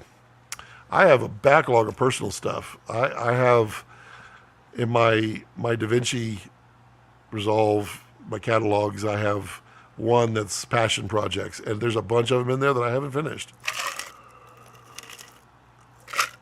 I mean, as far as editing, I try to make that stuff as best as I possibly can, because that's the stuff, you know, if someone happens to come here to see what kind of a DP I can be, they're not going to look at my reviews, hopefully, and look at that, they're going to look at my short films or that kind of stuff. So, yeah.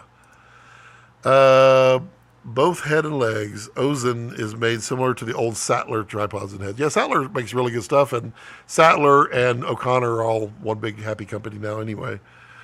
I don't know how happy they are. I'm trying to film against the windows to get a more interesting shot, but my light is not strong enough. Can't purchase as of now. I hear you. So you just need to film in the evenings or at night. What you can also do is, if you see these back here, these are shears. They're not white, they're actually gray. And you can see, if I pull them out, all of a sudden I can blow out. So these are gray, and you put these on your window, and they're super cheap. You can buy them at any Walmart type store. I don't know what you have over there, but and get the gray ones, and they're kind of see-through, but it's like ND for your window.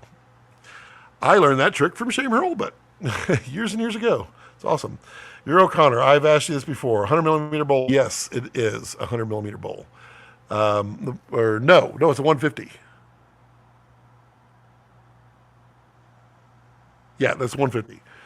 Yeah, I was like, what? Yeah, it's 150 millimeter because it's so heavy. I'm using diagonals already, but I have always have a sofa or a bed or the window. I hear you. I mean, the way I would do it then is find every far corner you can put the camera, and put your camera in the corner and take a picture, and then do it at all four corners. Then look at which one of those offers the most uniqueness here. Because like if you see here, I've got a brick wall here that I had to put a column, because these are actually two different walls.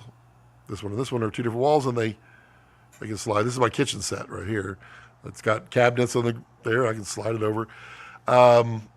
Find what's interesting to you, because when I had just this wall, it was boring. I didn't like it. So I put a part of the kitchen set on there.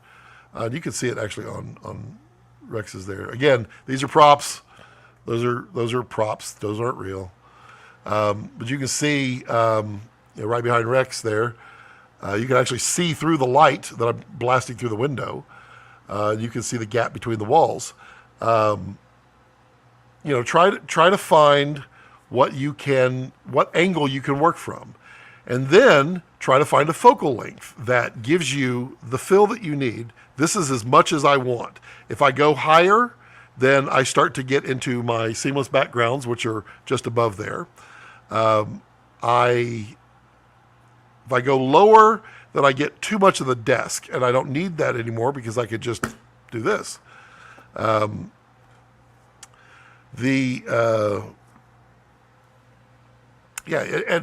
work back that way, because what I find is the further you can get away,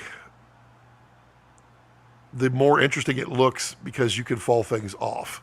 And then you just use a lamp. You can film at night. There's lots of things you can do. Again, I don't know how big but you said small, but do you have a hallway? Do you have anything that you can stick that camera to get you extra distance? Anything that gets you further away helps. Jarrell, what's up, man? Hey, Scott, trying to decide between the Dizio Arliss or the Athena Primes. Do you have an opinion between the two? The Arliss are faster. I will have a set of Arliss soon to review. I am a really big fan of the Athenas. The Athenas are, pretty dang good for the money. Not even just for the money. They're pretty dang good. And they're tiny. That's what I really like about them. And they have a full set. So I'm really big on the Athenas. The Arliss, I've seen some really cool stuff from it. I can't wait to get my hands on them. Those are full frame. So they are, they're also faster. I think they're T1, are they T14s? The Arliss? The Athenas are T21, all right? T22, most of them. I really dig them. The thing I like about them is you can get a set of Athenas, like a full set, with a discount for like $6,000 something bucks. Let me know if you want to get the Athenas, because I'm working on a group deal for everybody, and we're talking a big percentage off. Also, I still need to email you. Got busy this week. Hey, man, email me. You got to do it. I can't believe you're only 39 years old, though. Come on, I had you at 42. But you got married a lot younger than I thought. You got married younger than me. Do you have archive footage or purge drives on conclusions of projects? I am the worst data hoarder on the planet. I have all my footage. I have the very first shot that I shot with my Red. I have the first shot that I shot with my C100. I have all of it. I have no idea why. I feel like at some point in life I'm going to go back and redo something or do it. But I keep it all. I cannot purge. And so thus I have half a petabyte of NAS here. Ruben, I'm literally doing everything you said. It's just not the best place here. But I don't want to wait to move to start filming. Just do it, dude. We all start somewhere. We all start making, look at my, if you go back like 5 years, 2016, 17, 18, when I was first starting here, I had some janky sets, like this brick wall. I've had that forever, and that was my background. It was just a brick wall. It was boring as you couldn't believe. And then I went to, everybody was calling it the sauna, where I had these weird plexiglass panels that I got from my old job that were, they're clear with a glaze on them, thick panels of plastic, but they have wood strips, like nice teak wood strips through them. They look really nice, but everybody said it looks like a sauna. So I had to undo that one and redo it. And it was, it's all about, working space. And finally I redid everything to give me more working space, to give me all this space. Editing is my downfall. I love editing. I just don't like editing other people. Editing does make you a better shooter, and I'm editing when I shoot too. Like I say, I was talking to a friend on the screenplay that I'm writing, and it's so rare for me to write scripts. I don't normally write them because it's not how my brain works. It's tough, but I'm doing it. Do you use any useful plugin on a daily basis for your editing? Plugins. I mean, the plugins that I use that Pro Q3 EQ plugin. It's on every single video I have. Um,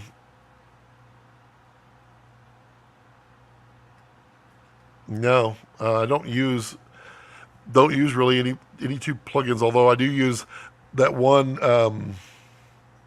that the aftermarket filter. I still got to do that review on. It's a post effects filter that's actually really good. It's not dehancer. I use the KX to do this book tour, and it performed wonderfully. The camera is amazing, but I'm also realizing I don't need it. Almost every job I do, I'm being hired by little mirrors. I hear you.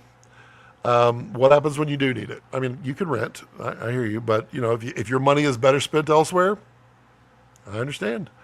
No one's going to fault you for that. You gotta do what's right. I mean, I did for a long time. I was just shooting on the Sony A7S III and the A7 IV. I did that a lot because that's all they wanted to pay for. So cameras do the job just fine. So much easier to travel with, for sure. Thanks for the advice, of course. O'Connor 150 bowl is beefy. Used one back in the day of massive CRT teleprompters. So man, I can imagine. Yeah, I want to convert my my O'Connor to the Mitchell mount, but God, O'Connor parts are expensive. It's like $800 to buy the bottom. You got to buy the bottom conversion plate, and it's just a plate. It's a machine plate with some screw holes in it. And I get it. Everything costs money, but that one is a little pricey. And there's so few of them out there, nobody makes an aftermarket one. That's 600 and something bucks. And then you got to buy the tie down specifically for the O'Connor, which is like $175. I heard a rumor that Arliss doesn't want to compare themselves to the Athenas. Of course they don't. But they're faster, so they're not really a direct comparison. But stay tuned, because Nisi doesn't sit down either. What spiffy antennas would you recommend for replacing the itty bitty Komodo OG antennas? Yeah, what I will do here, let me put it out there. I will go to my wish list. I have it out here. There's a specific one, and seriously, oh my God, every time I put it in there and it's not named antenna. It's not that one. It's not, oh my God, every time. Let me just type in 2.4G. There's specific ones because there's two different ways that they're wired, those antennas. There we go. This one, wow, they're cheap too. I'll put a link here. Text here, and I'm going to go over to the YouTubes, and I will put it in in the chat down here. And since I'm the owner, I can do it. Okay, y'all should see that. Go, even if you don't have to buy from Amazon. It's fine. I mean, I appreciate it if you do. I will earn 2 pennies on that. But read the description of that antenna, that specific one. Those are the ones you need to get. And then you can buy any length you want of that type. And I just closed it, so I can't. I was going to read it, but thank you, brother. Married at 19. Oh, you turkey. Yeah. Okay, so I married younger than you. I was 18. That's funny. You're not supposed to pronounce the S in Arliss. Really?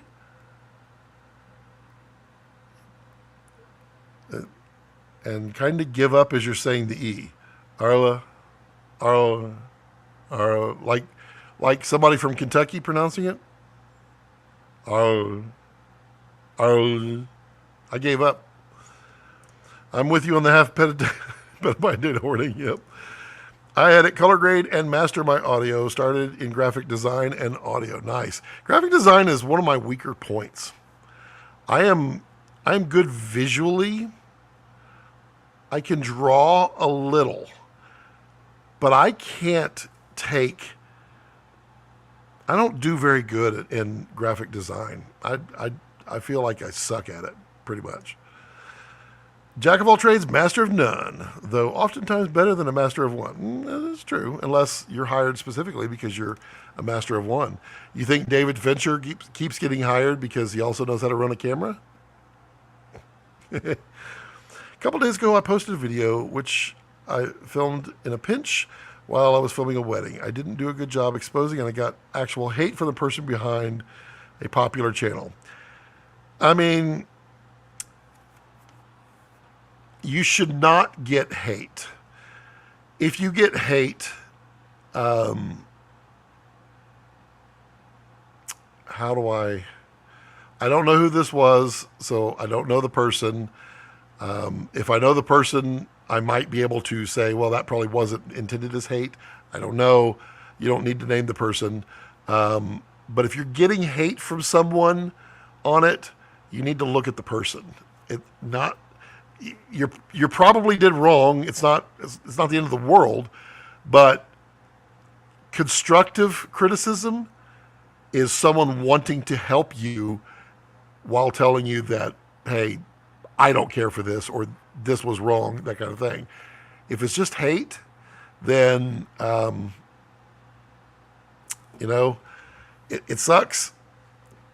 You can't ever brush it off, but you should look at the person more and find out, maybe it's not as constructive as you need. Because, there are people that absolutely hate the set. They hate it. And then I get people that absolutely love this set. I'm fine with it. I do change things up. I try to make people happy, and I do take criticism, and I do listen to people. I do learn from people. But if you come in here and just trash everything, probably not listening to you. So brush it off as best you can. The video is about trends and what we should try to be more careful and triggered. And people vent in the weirdest ways. Socially good TV. What makes a camera considered a cinema camera for the newbies out here? Typically, a cinema camera is what I would define as set up for a team to use. It still may just be one person operating the camera, but it allows you to rapidly change lenses. So in a cinema camera, we're using PL glass almost always. PL glass, it doesn't twist. You don't twist it to pull it out. You twist the lock, you pull it out. The good thing is you usually build up a camera rig that can be versatile. So swap this lens out. All I have to do is fold away my matte box, pull my lens, pop the new lens back in, fold away my matte box. My focus motors come right back to basically the same point because, a lot of lenses like the IRIX and the DZOs and the Nisi Athenas, they all have their lens gears all lined up together. It's a team camera. Now, we still shoot them. A lot of us still shoot them standalone. I shoot mine as standalone, but there's a lot of things in there. Also, a cinema camera is typically void of opinion. Let's try that. It doesn't impart something automatically. Basically, we are looking at raw log data. Well, they're not zip data, but raw data, log data, flat. Or we're looking at like a Rec 709, or we're putting a LUT on there. The camera tries to be impartial as best as possible. If you go out and you buy a Sony A7S III, there is a log, there's an S-Log3 in there, but the camera does add things. The camera adds in some noise reduction that you may not like. It does some funny things here and there with the image and the color. They call it color science. You kind of want to impart the least amount of opinion from the camera or character from the camera. But for the most part, the lines are getting blurred because you can take a cinema camera like a V-Raptor, which is designed as a cinema camera that also can be operated by yourself. But if you look at a cinema camera, typically an operator is on a shoulder, they're on sticks, they're right-handed. Typically, there's nothing on the left side of a cinema camera most of the time. The readouts are all on the right side. And it tells you, the V-Raptor, it's on the right side because it's designed for a first AC to be in there making changes because that's your team. Probably the most reasonable explanation. I don't know. What do y'all think makes a cinema camera? There's the link for anybody there. Woo! Thanks. Well, I've always gravitated to your stream for the great guests you have too. I do need to bring them on. I do. I need to get my foot out of this shot too. Have you ever live streamed from a mobile cell data link such as a Teradek Prism? I have not from a Teradek, but I have live streamed from a mobile cell. That read from NAB with Nikon live stream that I did was all through my cell phone. Boy, was that fun. Rad. Thank you. Arliss like Carl? Arls. Arl. Hate means criticism. Yeah, but criticism is okay. There's some truth, and I've seen this comment a lot by people, that people never hate downward. That I mostly believe that. I do believe that people will heavily, harshly criticize some downward, but there is some truth to that. If people are throwing you hate, they might actually be a little jealous. And I'm not saying that was the case. I'm not saying I don't know that person or that situation, but hate doesn't typically come downward. Yeah, that's probably the best way I can say it. I married at 19, just had our 46th anniversary. Well, dude, you're way ahead of us. We're going to be 34 this year, August 3rd. Just had, man, happy anniversary. That's 46 years, dude. That's awesome. At Michael Martin Murphy Outdoor Show in the mountain town. Oh, nice. That's really cool. It was hate. He said, get this man some lights, geez. Also, he said my work was shiz, but I don't care about the lighting comment was pity. Yeah. I think that kind of a statement, you could message me privately. You'd have to email it or Facebook it or something. Let me know who it was, and I would be interested to find out who that was, but I don't feel like we need to put him on blast. But yeah, that sounds like a look at the person. So I have reservations about pushing serious short films, content stuff on these social media platforms and YouTube. I feel like it's not taken seriously amongst traditional filmmakers, or at least it's not, Jacob. It's not. Short films, the only way a short film gets taken seriously is if you put it through a film festival. And then I have problems with film festivals. If you ever notice, and I want to be careful because I don't want to take away anything from anybody who's won something, but if you look, almost everybody that enters a film festival wins something. And they do it so that they get more participants in the film festival. You're not going to win the best of show, but you'll win best use of tripod, something like that. And you get a lot more visuals through film festivals, but they're kind of a joke, except for the really big ones. And the really big ones they use to get buyers. For the most part, I don't know where you could put a short film other than a film festival that's going to get eyeballs on it. You can't even put it on the big platforms, Tubi or anything like that. It's got to be over 45 minutes. So yeah, I feel you. Also, I feel like the animation short films are more accepted by social media viewers and a little bit more by traditional film. I mean, you got to figure your audience too. It's interesting now. The traditional short film audience, in my opinion, has consumed their allotment of short films. In other words, there wasn't a plethora of short films out there for people to watch. You couldn't just go to YouTube and get a short film. And so you had to purposely find a short film to watch that somehow got released somehow, some way, not on a streaming platform before they existed. Now that anybody can put their short film on anything, people who watch short films are inundated, and they are basically, they got their fill of short films. I can tell you that the least watched videos of all of my videos are every single one of my short films. And I mean every single one.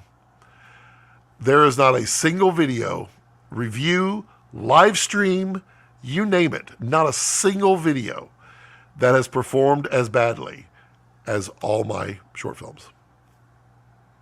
It is what it is. How big is the Austin production community? Are there rental houses like Panavision? There's no Panavision in Austin. There is a couple of big rental houses here. Film production it's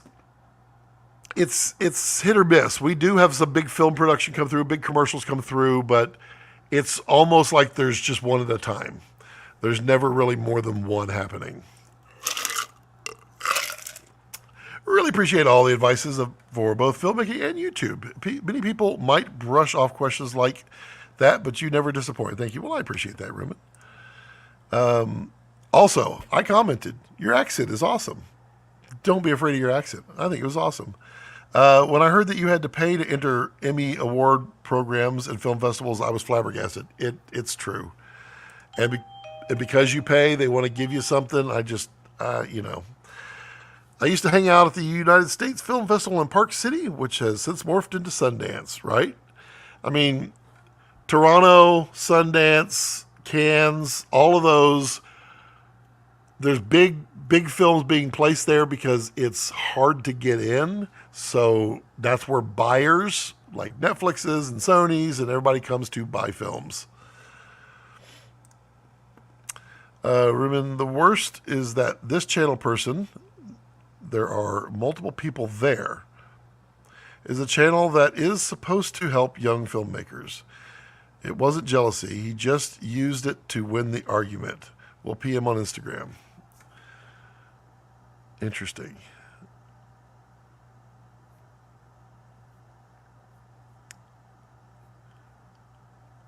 I'm awaiting, but okay, I guess you're not going to do it right in a second. There we go. I followed you back there so you can message me. There we go. I help run a local festival. We use it as a community event, and all proceeds go to a charity. That's nice. I mean, South by is big here for their film festival, and it was interesting when I went and when I actually got to go instead of I got to attend rather than work it. It was not awkward. It was weird to see the different types of films that were in there, and they have a category for everything. It's rather interesting. That was great info. I don't even know what it was. I'm so slow on my comments. All right.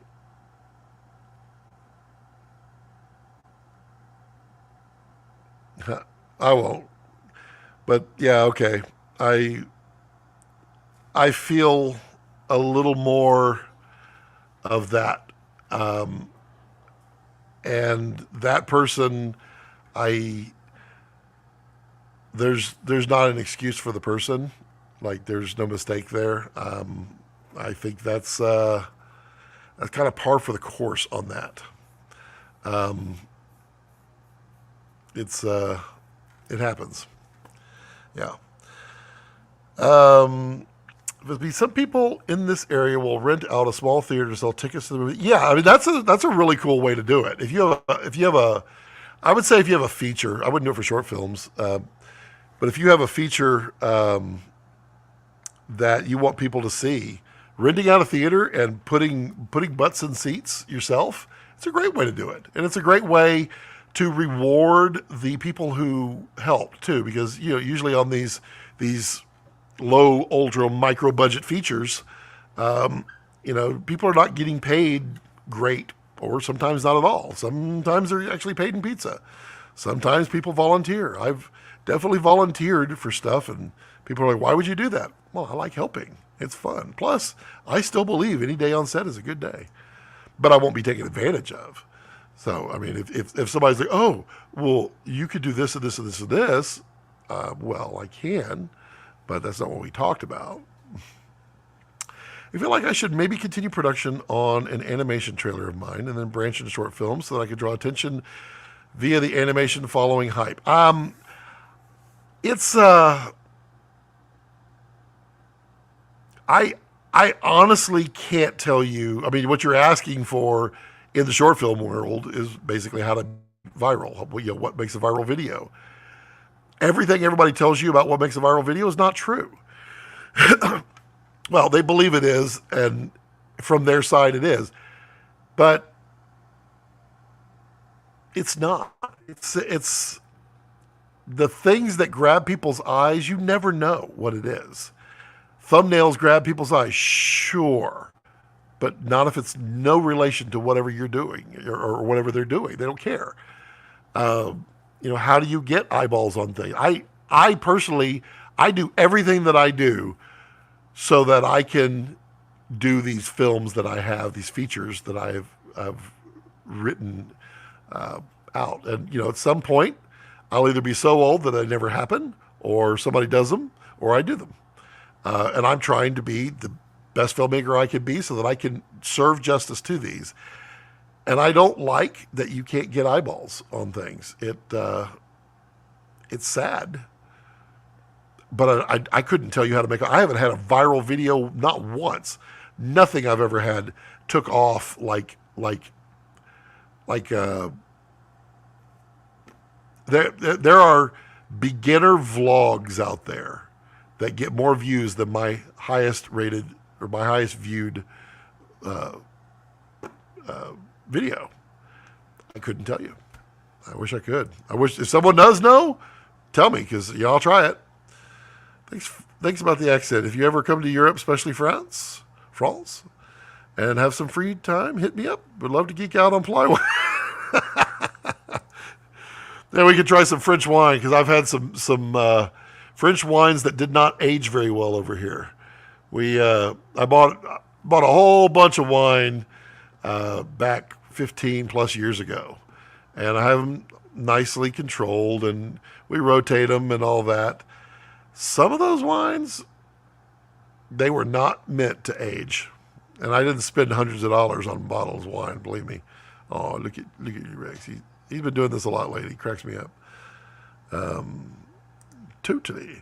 You can read the comment if you want. Don't just mention. Yeah, I read the comment. Yeah. I may have said it when you were switching back over to here. But yeah, that's point towards more of the person on that one. And yeah, you're going to get not necessarily. Ego can get in the way sometimes, is the best way to put it. I truly try not to let ego take over me, but I can promise there have been times when it happens. A lot of times it can happen when you're right. You're having a conversation back and forth, and you're right. You can clearly show that you're right. How do you do it? How do you do it? Ego can get in there. It happens. I try not to do that here. I firmly believe that literally every live stream, I learn more from you guys as an audience than I teach.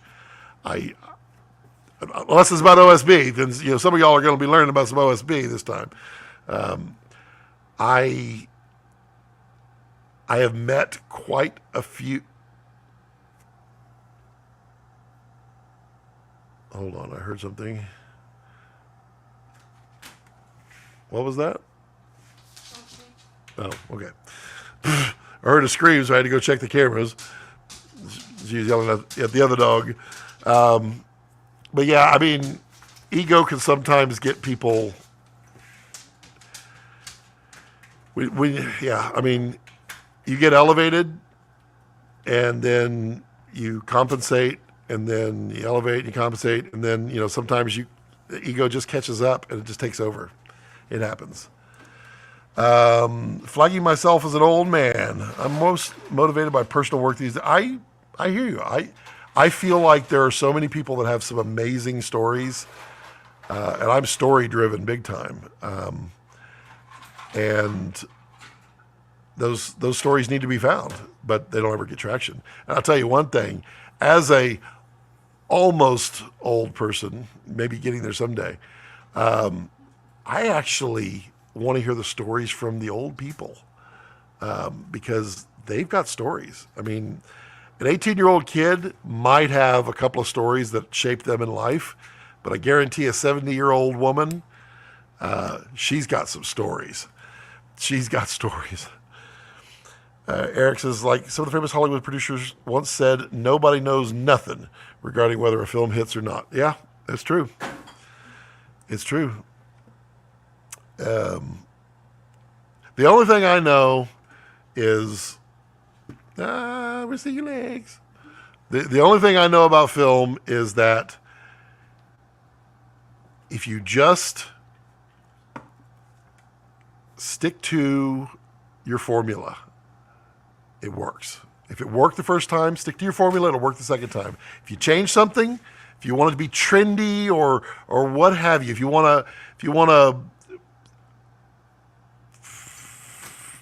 to change something because somebody said you shouldn't do that anymore. If you did it in the first one, do it in the second one.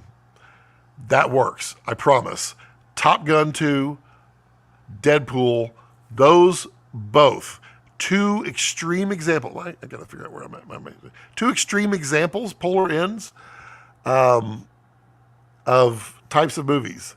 And both of them, all their movies, well, Top Gun had two. Actually, I hear there's a third now coming.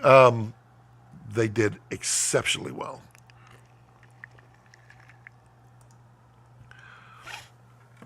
I think the content you do is super valuable, but it's not viral type of content. It's very, very fair. And that's okay. I know I will get geeky review with a lot of useful information. The viral content dies eventually. I mean, point blank honest. I have this camera. There's another camera over here that I bought and fully intended on doing reviews of them. And I haven't. And I haven't because I don't know that they fit. I don't feel like they fit. They do. They definitely fit, because there's definitely an audience for all of these. I literally have this camera, and I'm going to do a review on it, which then I'll probably do the rest of these, because there's a level for everybody. But, it's a conflict that I struggle with. It's like, do people come here for high-end stuff, medium stuff, or low-end stuff? And if I do, I could do a review on every Sony camera when it comes out, every Canon camera when it comes out, and I'll get tons and tons of watches, tons and tons. But they're only there specifically for that class of camera and that techie, geeky kind of content. And that's not me. I'm geeky, believe me, but I want to share and I want to learn. That's me. That is a series, Stories from the Old People. No hate, Scott, but there aren't many people out there that are old to you. Ha! There's actually a lot. I'm not as old as you think I am. I got married very young. Well, maybe I'm exactly as old as you think I am. But the white is funny because if you look underneath, it's actually, well, somewhere in there, it's actually brown. You know, that my hair is peppering quite a bit. Well, that's hard to see. It's I was always blonde, but this just turned white when it grows out, and it's funny. When I shave it down, and I may do that. I mean, you can see it right here. Well, it's peppery too. I definitely get younger, but I don't know that I want to be younger. Oh wait. Here's the plan, Scott and chat. I'll make a YouTube channel and an Instagram account, and I will become a parody character of all the directors. Oh, dude, I literally built a puppet for that. I had the quintessential DP puppet. I even had a name for him, and I never did anything with him. But it was literally that. Do it. The character will be known as Mr. Atlas. I actually named my puppet after a YouTuber who, oddly enough, as we just talked about, got elevated and ego took over like you wouldn't believe. He was up and coming. He was popular. He was getting content out. People were loving it, and ego took over. And the things that ego took over were just like, what? And so all of us in that level of peer were like, what are you doing, bro? What is it? But shortly after I made the puppet, and I've been thinking about this for a long time, but shortly after I made the puppet, he had a revelation, and I don't know who or what. Somebody smacked him upside the head and set him straight. And he's a good dude now. Ego, there's still a little ego there, but he does great work. He's not egocentric about it. He shares what he can. He doesn't have YouTube. I don't think he does YouTube hardly at all anymore. He grew. He outgrew the ego. And because of that, I never came out with that puppet, especially with that name. But I assure you, do the alter ego. Do it. Alter egos, because there's plenty of them. In that video, talking about the trends be timeless, I have something worthy of a t-shirt. Trends are good, but timeless is forever. This is mine.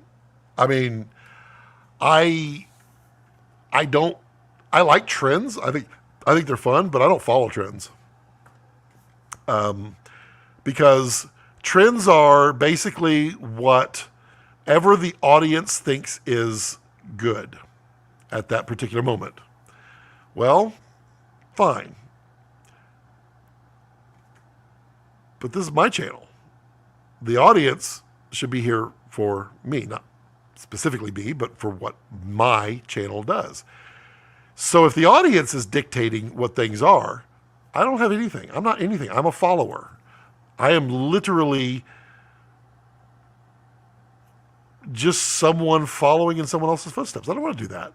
I want to lead. Lead, follow, or get out of the way. I want to lead. But I'm not so obtuse or conceited to say that I'm the leader, which is why it's a community, because I want to learn and I want to share. I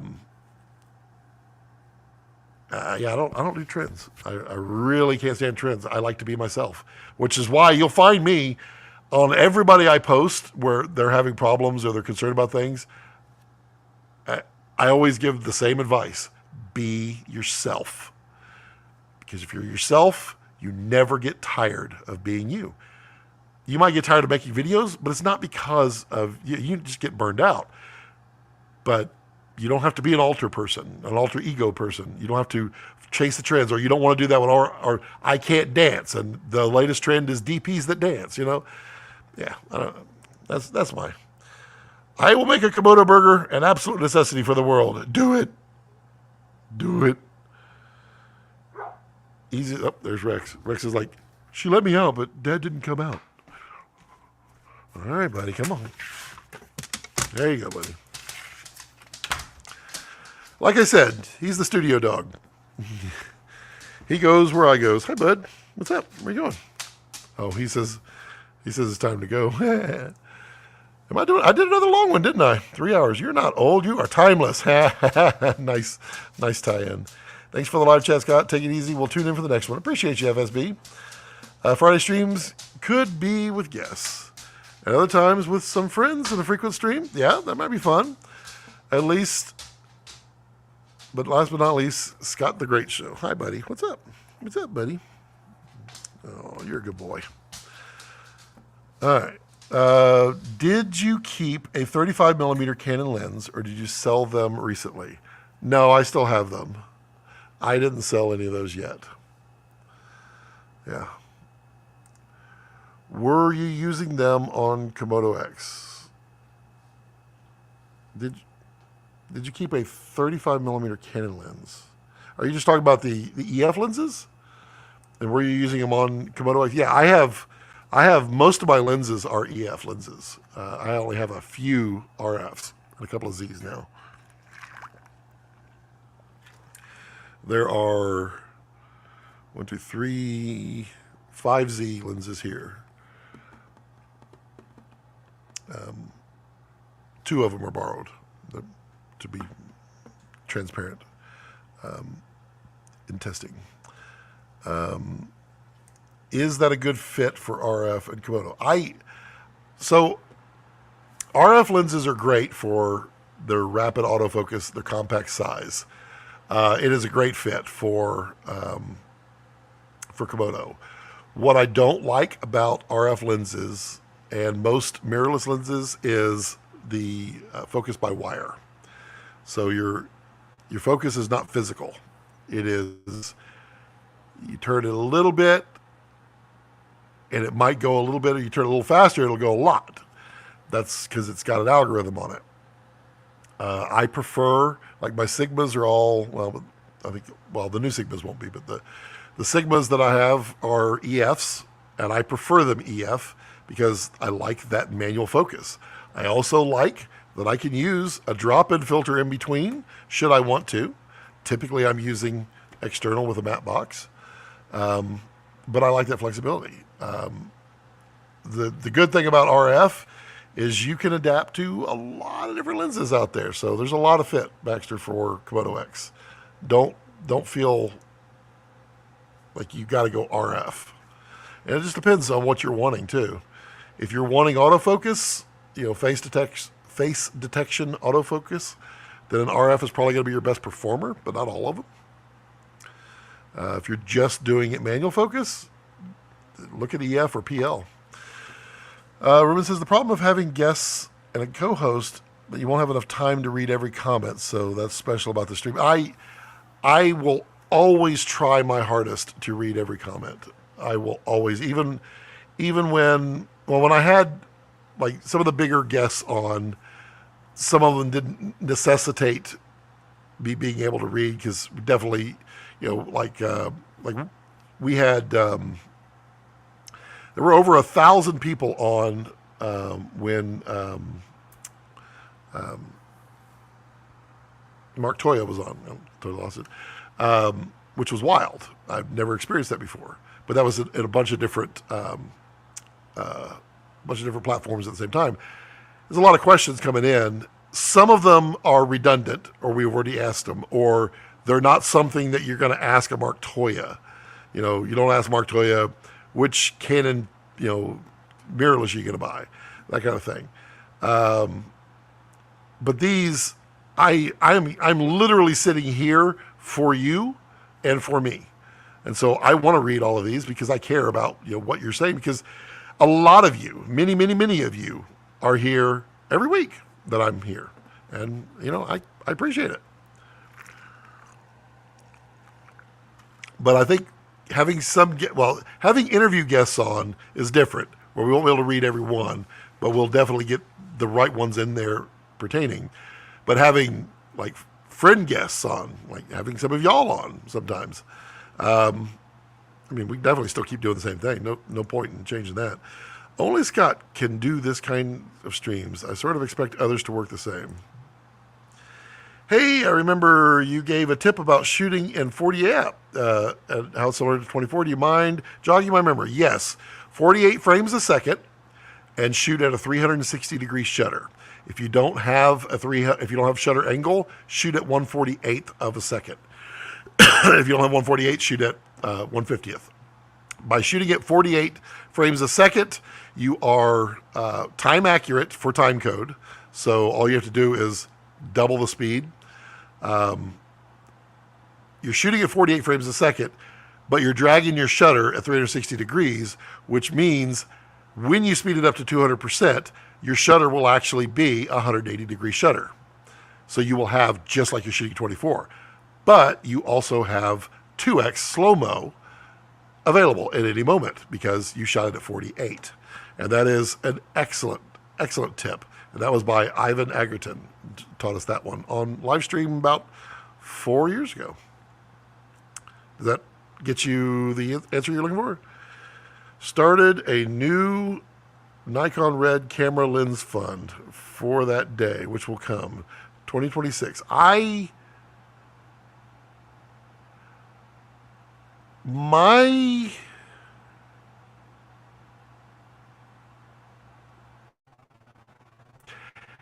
It's probably 50-50 that we might hear something by the end of 2025 or early 2026. Is my gut. It's about the shutter angle. I forgot, but it should be 1/8. No, it should. Yeah, it's double. You want to drag the shutter.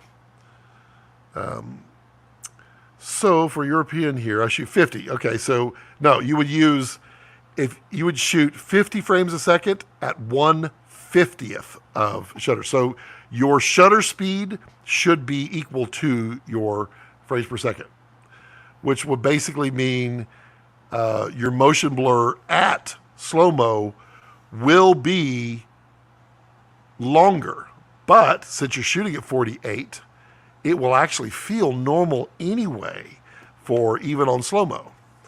But for 24 frames a second, it's literally translates directly to 24 frames a second at 180-degree shutter.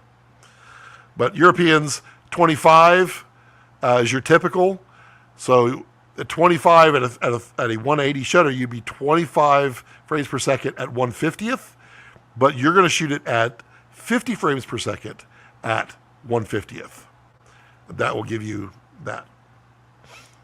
I was trying to remember it. Yeah, dude, try it, and you'll never forget it. I promise. You'll never forget it again because it'll be life-changing. But it's not for everything. You don't always need slow motion, but it's nice to have it when you get it. And it works on if your camera does off-speed audio or you're recording externally with timecode. If your camera doesn't do off-speed audio, then you won't have any audio to match up.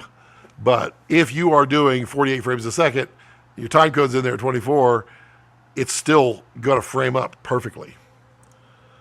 I see. I often do that when I shoot an event, actually, or night scene. Yep. There you go. All right. Wife's got food, so it is time to close this one down. We did another 3 hours. I was kind of impressed. I didn't think I was going to do that this time. Y'all are just so exciting. You're so interesting to me. It's fun to talk. Everyone, please remember, put a funny food, go after the live stream, go into the comments on this one or the one before, and put a funny food combination that you like, not just one you've heard about. And then I want to try a bunch of them on that one. But everyone, please remember to like and subscribe and share this stream with all your friends. Let your friends know, hey, it's a fun place to hang out. If you have the ability to use an affiliate link down below, please do. It doesn't matter what you're buying. Just click on a link and then buy whatever you're going to buy. Become a channel member if you want to be part of the cool kids, because the cool kids get to see the videos first when they come out, which will be Tuesday for the Module 8, which means y'all get to see it before if y'all are, channel member. And as always, as I like to leave it, don't let your passions center around your life. Let your life center around your passions. Did he know? He knew, didn't it? Bye, everyone. Have a great weekend. Oh, eat something delicious, too.